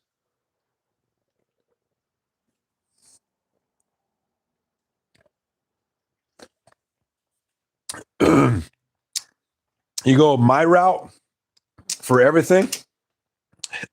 By the way, what I'm going to do, Larry, and for everybody else watching, is I did a DIY Pro Shop video. Earlier last year. That was when I had my Delta drill press. What I want to do is I want to do a part 2 because I'm pretty much complete with my new upgraded Pro Shop, or DIY shop, I call it. And I wanted to go through the whole process of what I did, what I bought new, and what I do differently, and it kind of to help you guys out, because that first video I got, everything was pretty cool, and help guide you. And look, for example, I got all these drill bits right here for $500. It's an $1,800 set. You gotta be good on the. You gotta hunt every day for the deals. That's how you get good deals on this stuff. If you have zero patience, you're not going to save money, and you'll just go out and buy brand new stuff. If money is no object, go out and buy brand new stuff. But money is an object for me, and I try to be as frugal as I can and just get the best deals I can. But I'm going to do a part 2, so stay tuned on that. And yeah, I'll discuss all that stuff and what to look for. I made a DIY bowling ball Pro Shop video if you want to check that. I don't know if you watched that, Larry. It's on my YouTube. Check that out. But it can range from anywhere from $1,000 to $8,000, right? If you get all the best stuff. Mine is you add everything up, probably $4,000 to $5,000. If you add everything, right? Which isn't bad in the long run. It's a pretty good investment. Mr. Mice, wait, did you say you drilled 80 to 100 personal balls? Good God, man, where do you keep them all?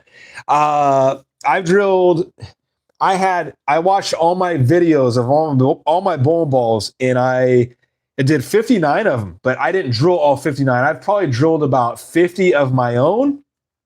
I end up like rotating them. I sold a whole bunch the last month. I got rid of like 5 or 10 last couple months alone. And then I drilled for Broski, and then our buddy D'Lo, and then the Gramps. And I drilled some for a couple guys on our team. So yeah, they were not all mine. But yeah, total, if you add them all up, was Broski had the same addiction as me too. So Broski, I must have drilled like 20 or 30 balls for him. And then once I sold him my old drill press that he did, he probably got double the amount I do. He's up there with me. I keep all my bowling balls underneath the guest bed in the guest bedroom. But like I said, I'm tapped out at pretty much 40 right now. I'm tapped out. I can't really get any more than 40, so that's why I'm cycling them out. Getting the ones that work for me, getting rid of the ones that don't work for me. Too Tall, Larry, the Bowling Fool has a video where he talks about his equipment and the approximate cost. You got it, yeah. Larry Tripp, cool. I will check it out. Too Tall, thank you. Too Tall, for me, I started a little cheaper because I already had a milling machine and used metalworking bits creatively instead of buying a plug cutter and a full drill bit set. Too Tall, just looking at my my ball drilling box, not counting consumables, I probably have about $500 worth of equipment, mostly my finger and thumb drill bits, and one pitch gauge. Nice. Steve, all right, gang, heading out. Thanks again, and everyone in the Mississippi, stay safe. Have a great one, everybody. Take care, Steve. Thanks for watching. Thanks for joining. Congratulations on the ball. Let me know what you get. Oh, let me know the scores you get on it, man. I'm really curious. I'm going to roll this. I'll probably bring this down to SoCal. Oh, no, I'll actually I'm going to bowl this on Tuesday. I'll bowl it after league on Tuesday out at Paddock. We'll see how that works. I may bring it out and do SoCal.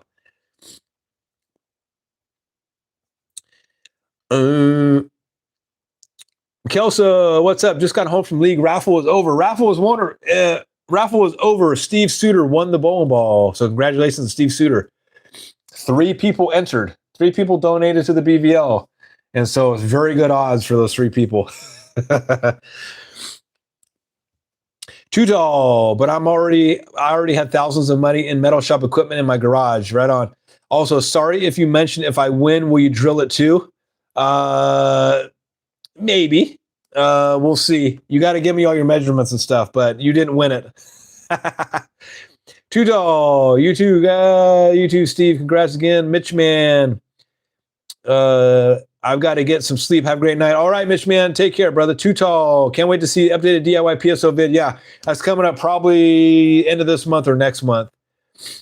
What ball is a BVL before the rebrand? Pretty much the core is a melee jab core touched on a pearl cover stock, which is it's almost the same cover stock as it's got the Savvy Hook 4.0, which is essentially the Savvy Hook is what's on the Crown Victory. This is a sleeper ball. I don't think many people know about this ball. I'm going to find out. That's why I'm drilling mine up. I got one for me, and then I gave one to give out.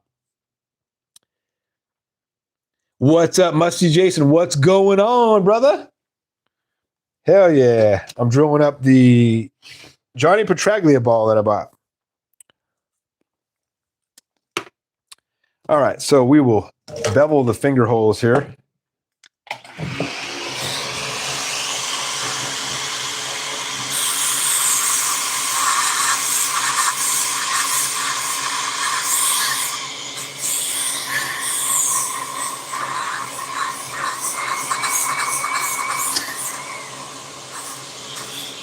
All right.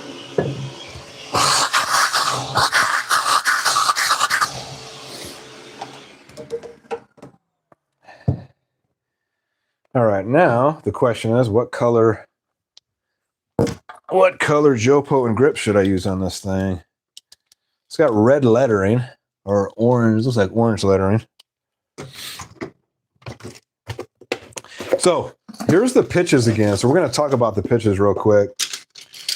And all different colors, right? So the blue is the one I rarely use. That's the really small one. I would say this one would probably be for lady or 7/8, like lady grips and stuff. I also wouldn't recommend doing this with the grips in. I would check your pitches without the grips because sometimes it'll be off a little bit. You want to do it to the exact ball itself.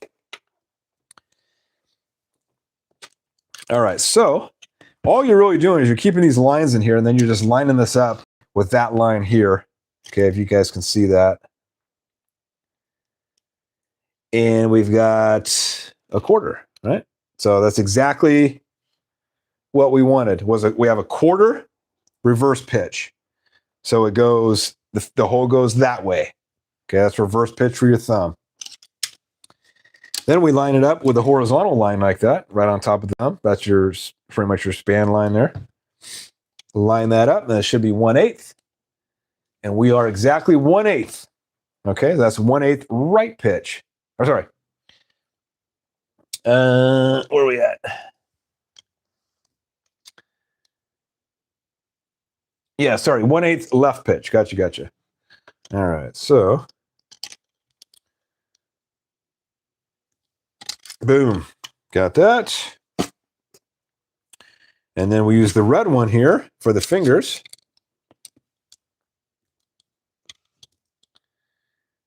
And we've got 3/8, boom, on the dot. 3/8 table left. So that I'll move the table left.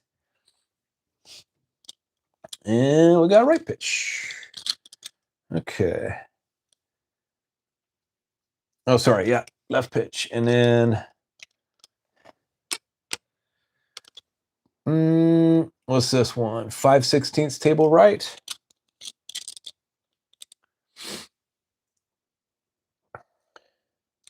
My bad. I told you guys differently. So the finger on here is going to be out, right? So they go out, not in. So this one on the middle finger is 5/16 table right. So it is right pitch, right? And then we've got this one. The ring finger is 3/8 table left, and that's going to be left pitch. Bam. Okay, should be how that works. And then we check this one. We've got ring finger. Okay, got 5/16 reverse pitch. And 5/16. Boom. So we're good on those. It's always a good habit to get into these pitches and check them after every ball you drill. Any ball that you're trying to copy, like a layout, check the measurements, check the pitch, and then you'll line it up with this. Okay, so now we got what colors? Orange. I guess I can do orange. Let's do or purple. Nah. What do you say? Clear has been my new favorite, Musty Jason. Yeah, I don't have any clear. I'm not a fan of the clear. I think they're too gummy. They're too soft from what my experience is. And I use Turbo. I don't know if you use Vice on yours. All right, so I got a bunch of used ones here, 45 and 21.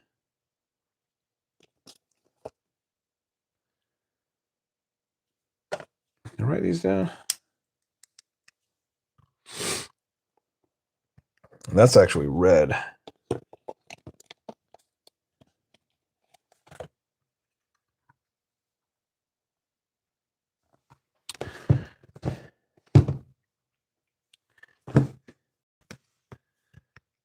It's that weird orange red.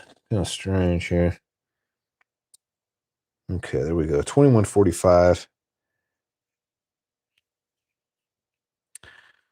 I actually had smooth ones there.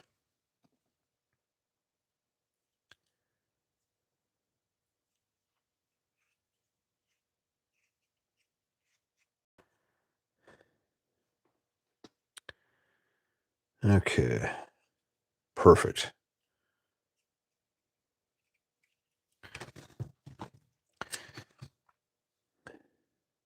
And I use a little nubbies on there.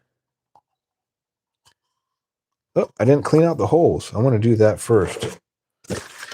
So I get some paper towel and I clean out the holes with a little bit of alcohol.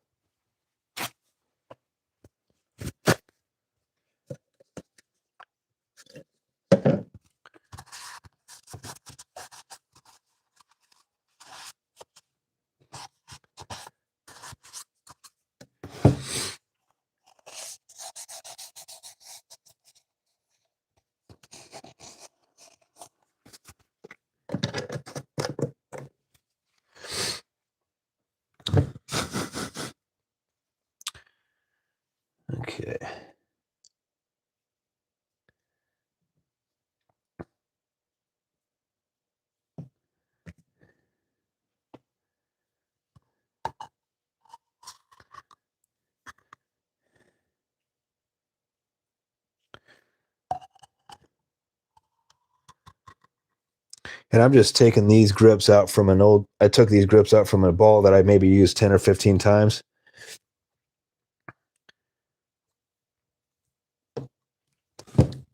Get them level. Get my screwdriver out.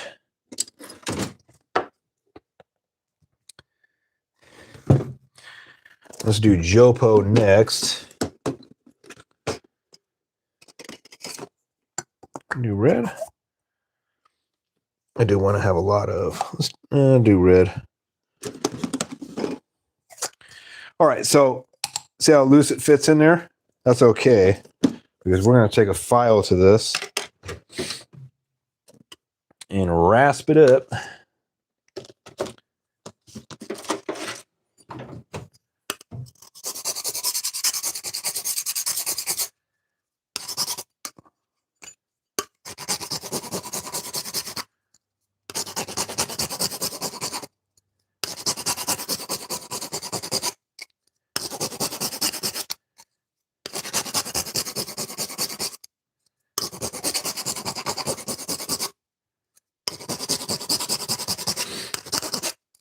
These can be found for $9 a piece, just over $9 a piece from Gebhardt's. If you buy them in bulk, if you buy 10 or more, the Jopo outers. The inners, I think, go for $15, a little bit more money, but you don't need. You only need like 3 inners, different sizes. Make them different sizes: small, medium, and large.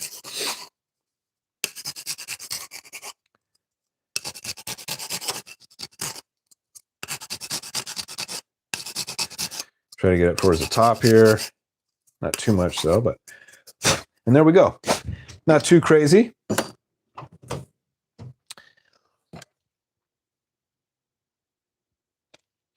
All right, let's see. Don't drill your fingers in. Bridge Crack City. Don't drill my fingers in.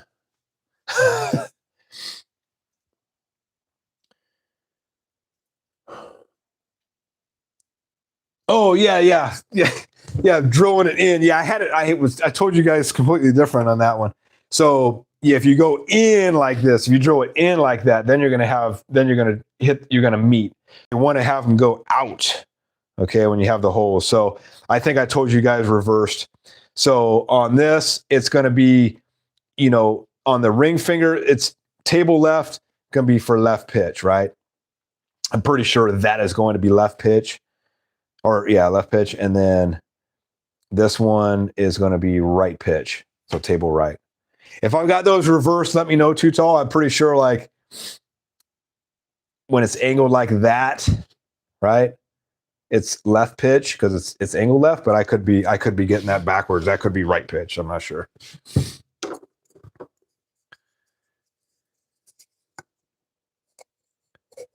And see how now it's nice and snug now that I've got that filed.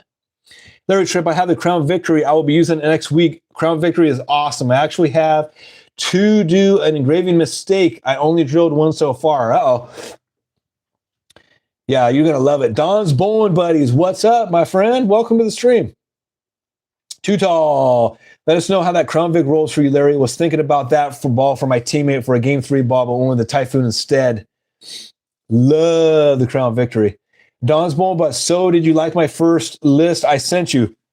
Dude, your list was crazy, bro. Like, holy moly.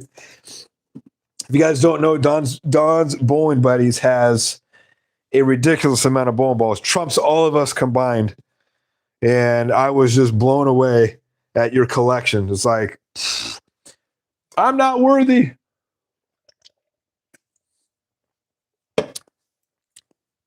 I don't know how you go and decide which ball you're going to roll that night. I would have the hardest time. Like, which one do I roll? I'm going to eeny, meeny, miny, mo. I've got like over 40, and I still have that problem with over 40. I'm like, okay, which ball am I going to roll?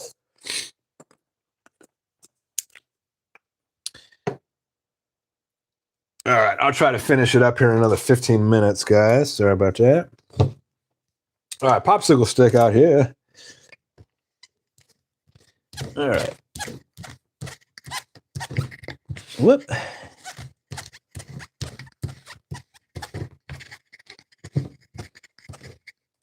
All right, here we go.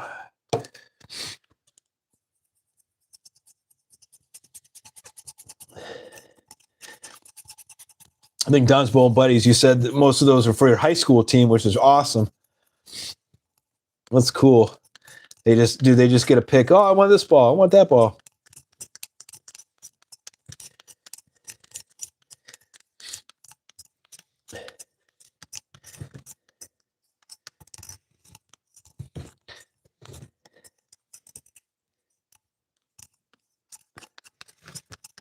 All right, let's get excess glue out of there.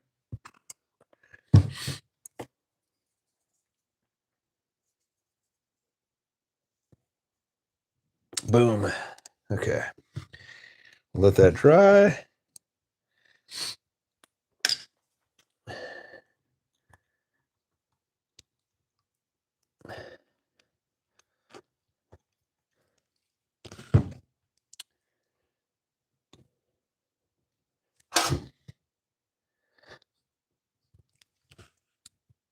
All right.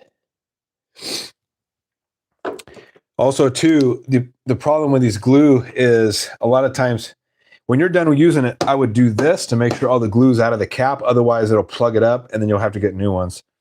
I bought got a whole replacement filler caps.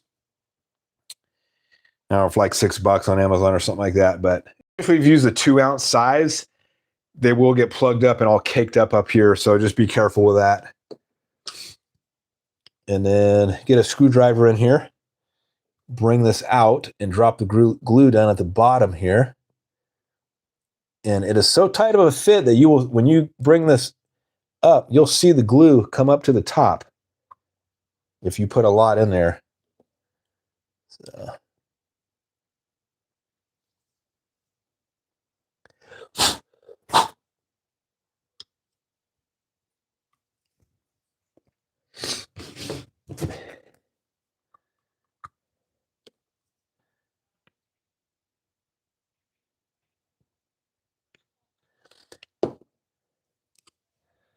All it needs is just a drop or two, not too much, right? You're not trying to glue the whole thing in there. Just want it tacked in there.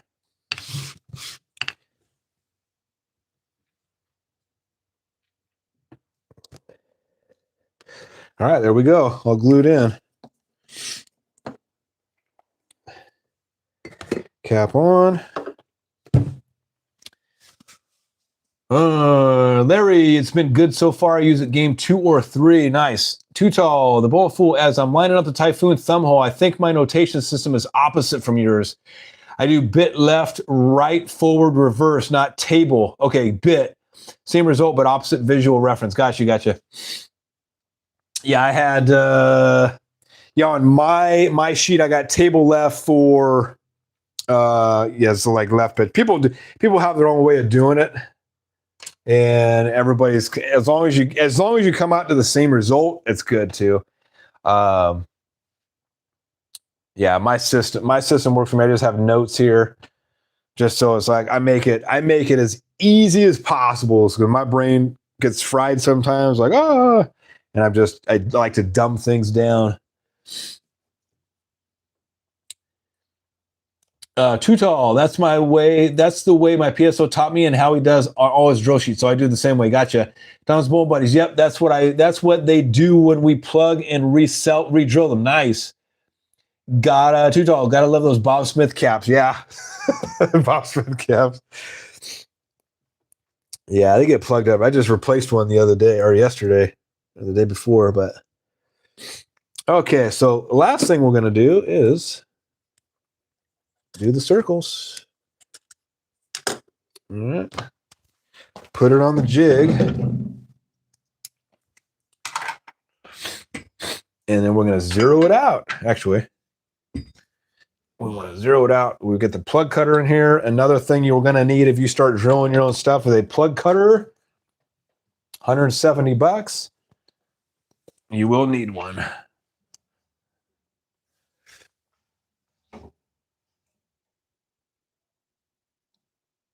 All right, so now we're getting the table zeroed out.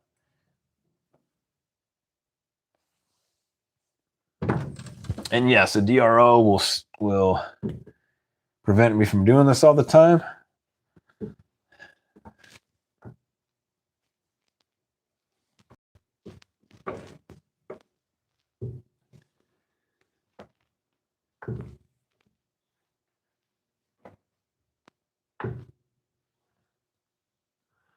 All right, just making sure there's no gap when I bring the plug cutter down. I'm going to check the other axis. I check the y-axis and make sure the same thing. And we are good to go. So all you're essentially doing is bringing this down, make sure there's no light or that goes on, you see on the other side when you bring it down. You'll rotate the table, the XY axis until it's absolutely flush with the ball. Actually, I need to leave that in because I'm cutting the Jopo. Tighten it down, jig on.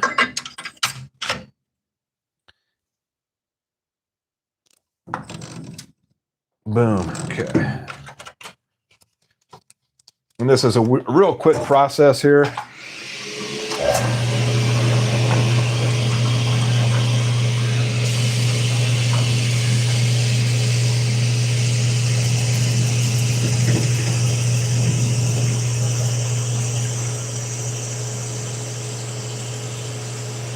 Okay, that's it.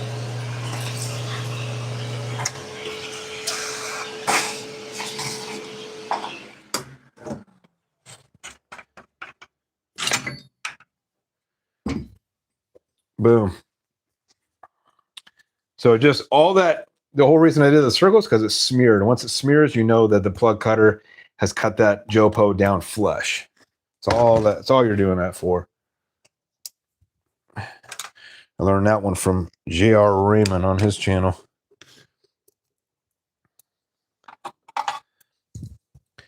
And there's just a little bit of excess that you'll just get with a bevel knife here. Being very careful not to bevel the inside of the Jopo.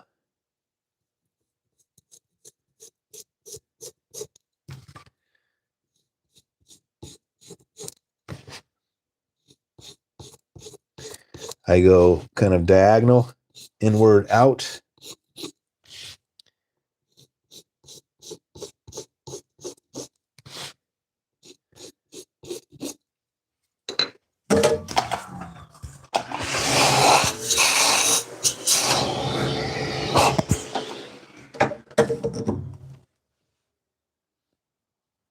Bam. Okay. See how she fits here.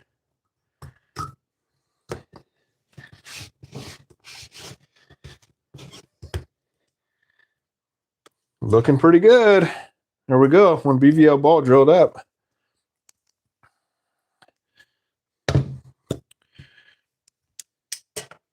All right. Let's clean it up.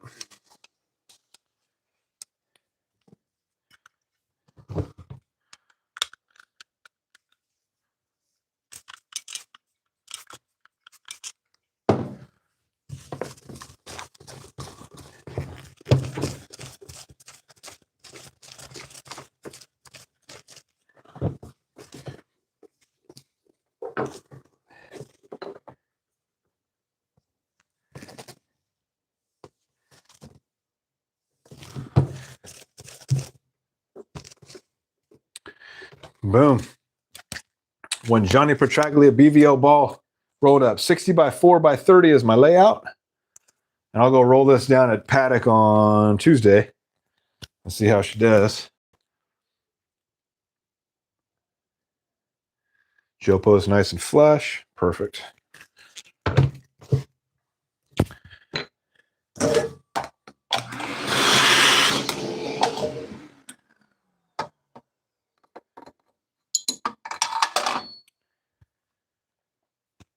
All right.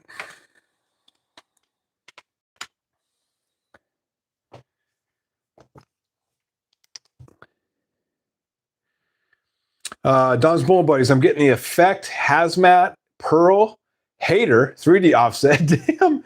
And the CUDA Power Core Drill Monday. Damn. Yeah, all excellent balls. I was going to get the 3D offset, but then I got the Zero Mercy Solid, and I feel like I didn't need the 3D offset. The Super Cuda Pearl, I got the Piranha Pearl instead. Cuda Pearl, I think I didn't need because I thought it was pretty I think most people say it's pretty similar to the Piranha, but it's a cool looking ball. All right, Don's Bowl Bites. Nice work, brother. Thank you, my friend. Appreciate it, man. All right, so if you haven't hit the like button, hit the like. If you are new to my channel and you haven't subscribed yet, what is your deal? Subscribe already. We could be buddies. All right, so this is it. Joel and the Johnny Petraglia. Once again, if you guys would like to buy any of the drilling, if you guys are doing DIY stuff, the alignment rods that I have, 31 32, 1 1/4, 1 1/2 are the sizes. $50 each or 3 for $140. Also sell the bowling ball jigs, billet aluminum bowling ball jigs here. Come with all the hardware that you need.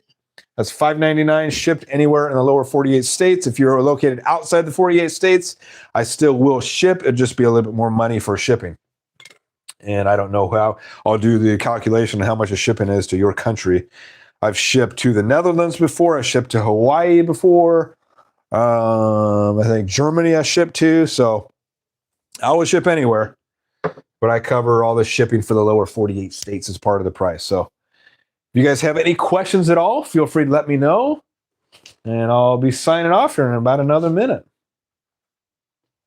Let's clean up the area here.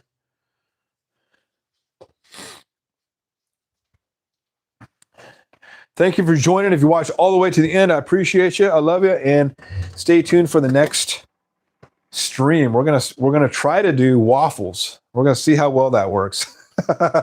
It may be an epic failure, but we're gonna try to do it with surprise balls. I say like a $10 donation is all I ask, and you could possibly win a surprise ball.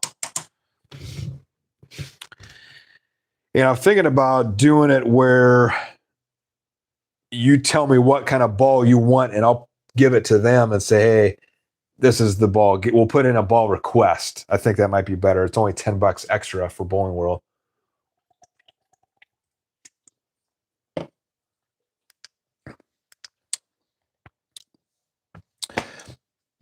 All right, Mr. Mice, subscribe. Found you through X in the Pit Lives. Heck yeah, man. I don't think he's done a live in a while. He used to do lives on the weekend and stuff, but I know he's starting. Oh, by the way, he's starting to do drilling videos where he's doing. Let me get you over here.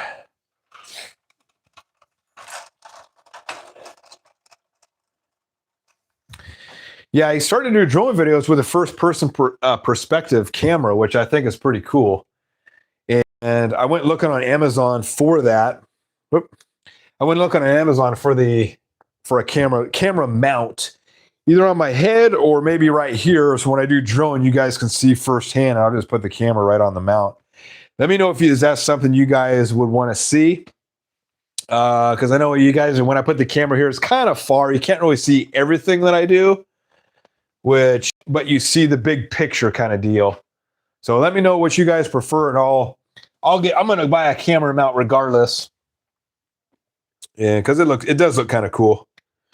Yeah, I love X in the Pit over there. Love watching their channels, or love watching their bowling ball reviews. Very, very cool people over there. I looked up their alley on Google Earth. I wanted to see like what it looks like from the outside. They are in the middle of nowhere, although there's some kind of Lockheed plant right behind them. So that's probably like the main employer of that town, because it's a really super small town. And then you just got this random bowling alley in the middle of nowhere, and it's just big old, just empty fields. That's pretty crazy. Looks like it's been there a long time too. Matthew Seibel, me too. Right on, man. Awesome. Cool. Appreciate it. Nick, waffles, you're making me hungry. Yeah. Matthew Seibel, yes. Too Tall, great live stream. As always, letting me know what days you'll be down here so we can meet up and bowl. I'm going to bring my the Bowl for Recycle arsenal. Hysteria Special Primal Rage Evo.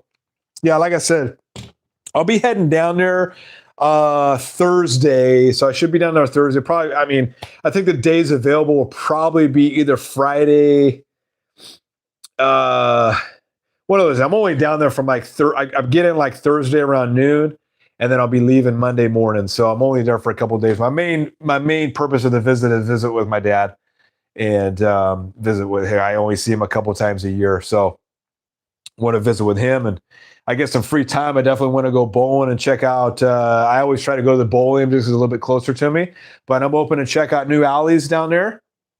If anybody wants to bowl with me down there, let me know on the stream where you're located out in SoCal. Maybe I'll hit your alley. If you want to put a little friendly wager on some bowling, let's do that too. Let's have some fun. Just no 300 average bowlers. I'm not going to go against you. I won't put my money up against you. I'm not that foolish.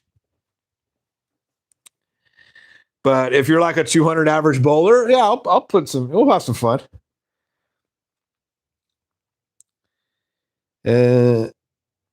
Larry Tripp, how do we donate to you? There's like a super chat, I think, down at the bottom of the chat. Should be like a $sign. If you wanted to do that, you can do that. So there's other options. What I was talking, if you're talking about the waffles, what I want to do is like a bowling ball waffle, right? It's like a raffle, but a waffle, where you just give me donations, kind of like Nate and Elise, but they give out any bowling ball of your choice because they get a lot of people watching their channel. I'm still kind of getting my numbers up there. I'm a niche channel.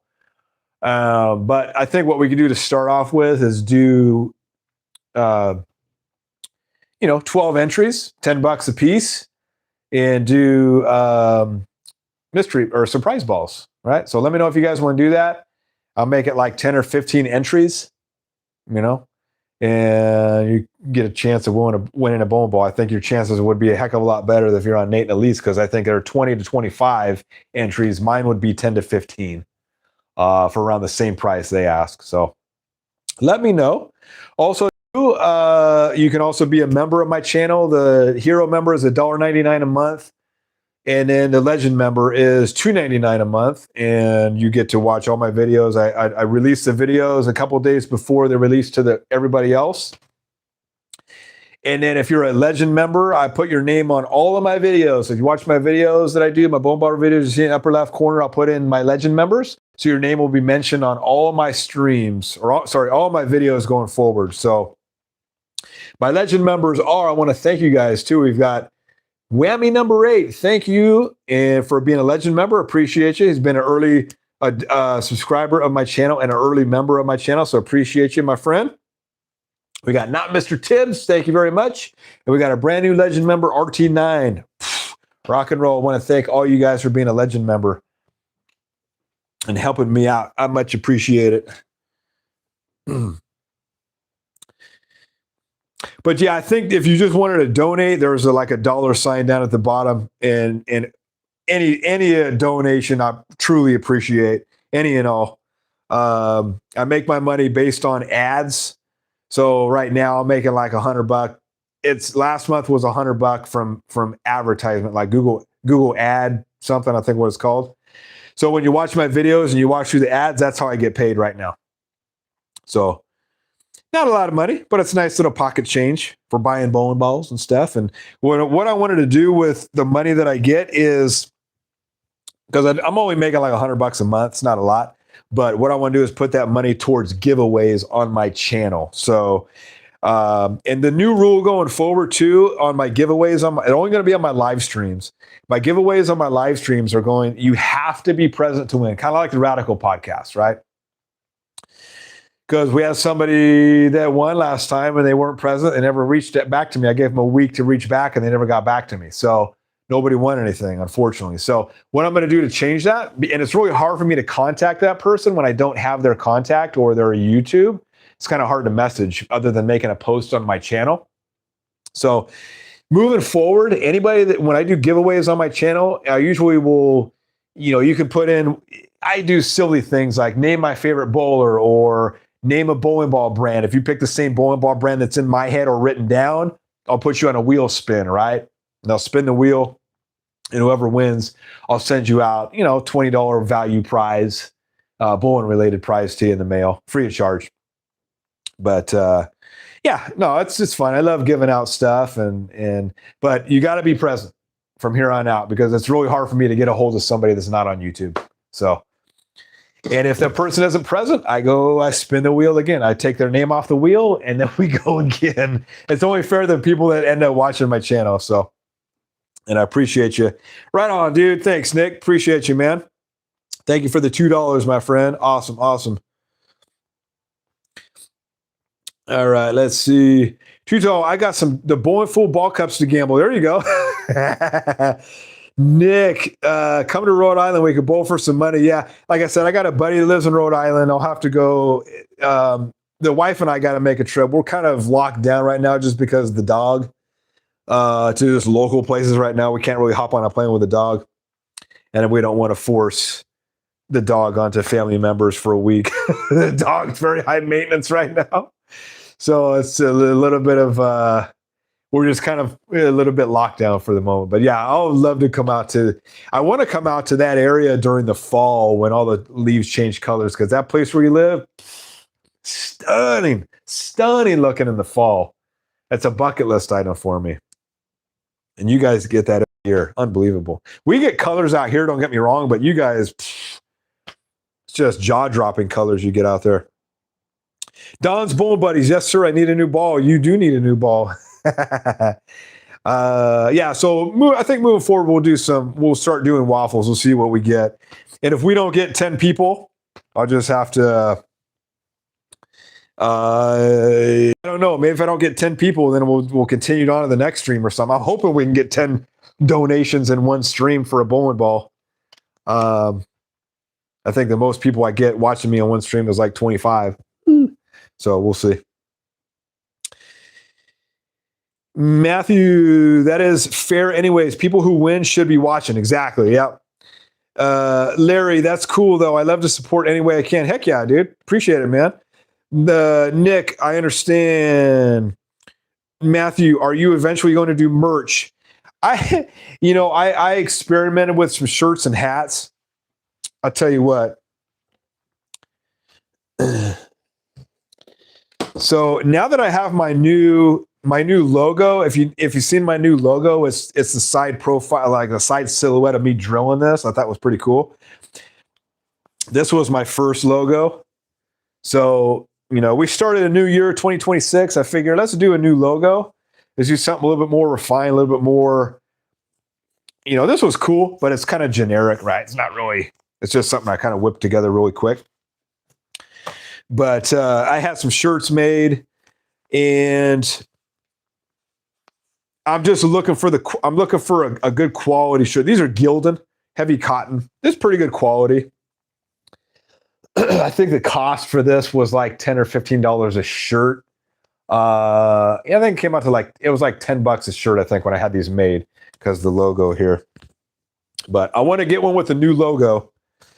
And I want to put like some kind of catchy phrase on there or something like that. I'm going to make some hats. I bought 10 hats before. They're okay. I have the hat inside. They're okay. I'm looking for a little bit better quality hat. And then I like to do like coffee mugs, really good quality coffee mugs. That's the kind of stuff I'm going to sell. I'm not going to go crazy with a bunch of merch. But if I sell it on YouTube, they take a lot of the money from the merch. So in order to sell merch, like most people that sell merch on YouTube, if you're not familiar with it, you have to use certain sites, and they do all the promoting for you. They do all the stuff for you. They make it all, and then when you order, I think you order it through them, and then they send me whatever profit I made or whatever like difference I made from how much I ever paid them. It was all kind of complicated. I'm like, I'm just going to sell stuff on my stream. Like, here you go, man. You want here's a shirt I got for you. You want it? Email me at thebowlingfool@gmail.com and I'll just sell you a shirt, right? Like, I'm just going to keep it simple, trying to cut out the middleman. But right now I don't have too much merch, but shirts, hats, coffee mugs, that's what I'm going to start off with. Oh yeah, here's the hat. So like I said, I want to get the new logo. This was just like a trial run to see how well they fit. I still wear this. Still fits. It fits really good. I love the hat. But with shirts, the problem is so many people are just all over the board with sizes. I mean, you've got XL, double XL, triple XL. It's like, holy crap, you know, and then it just adds up. So it's kind of like my jigs, right? And all the other stuff that I have made. Like I paid thousands of dollars up front to get the stuff made. And then I'm just now starting to get my money back in return. I mean, you got to spend money to make money, right? But it was just, I didn't have money at the time to get every single size t-shirt. And I was still kind of trial running the brands that I wanted to use or whatnot. So in the future, my friend, we'll get there. Matthew, people will donate more for more spots. Gotcha. That's right. That's right. I forgot about that. Yeah. Good. I didn't even think about that, Matthew. Mr. Mice, bowling towels over mugs. That's my opinion. Bowling towels. Okay. We'll do that. Heck yeah. What, like chamois and stuff like that or what? Chamois, maybe grip sacks. Yeah. Custom grip sacks. Not a bad idea. Don's Bowling Buddies. I love the logo. Nice. Yeah, the whole goal was I wanted to, like I said, this one was just getting started, but the new logo, I love the new logo. The wife's like, the new logo is awesome. I love the new logo because it's just a side silhouette. It's basic to the point, and it's like, bam. And that was AI created. I mean, I just put in a picture of me on the side, put it in Chat GPT and said, make this photo a silhouette.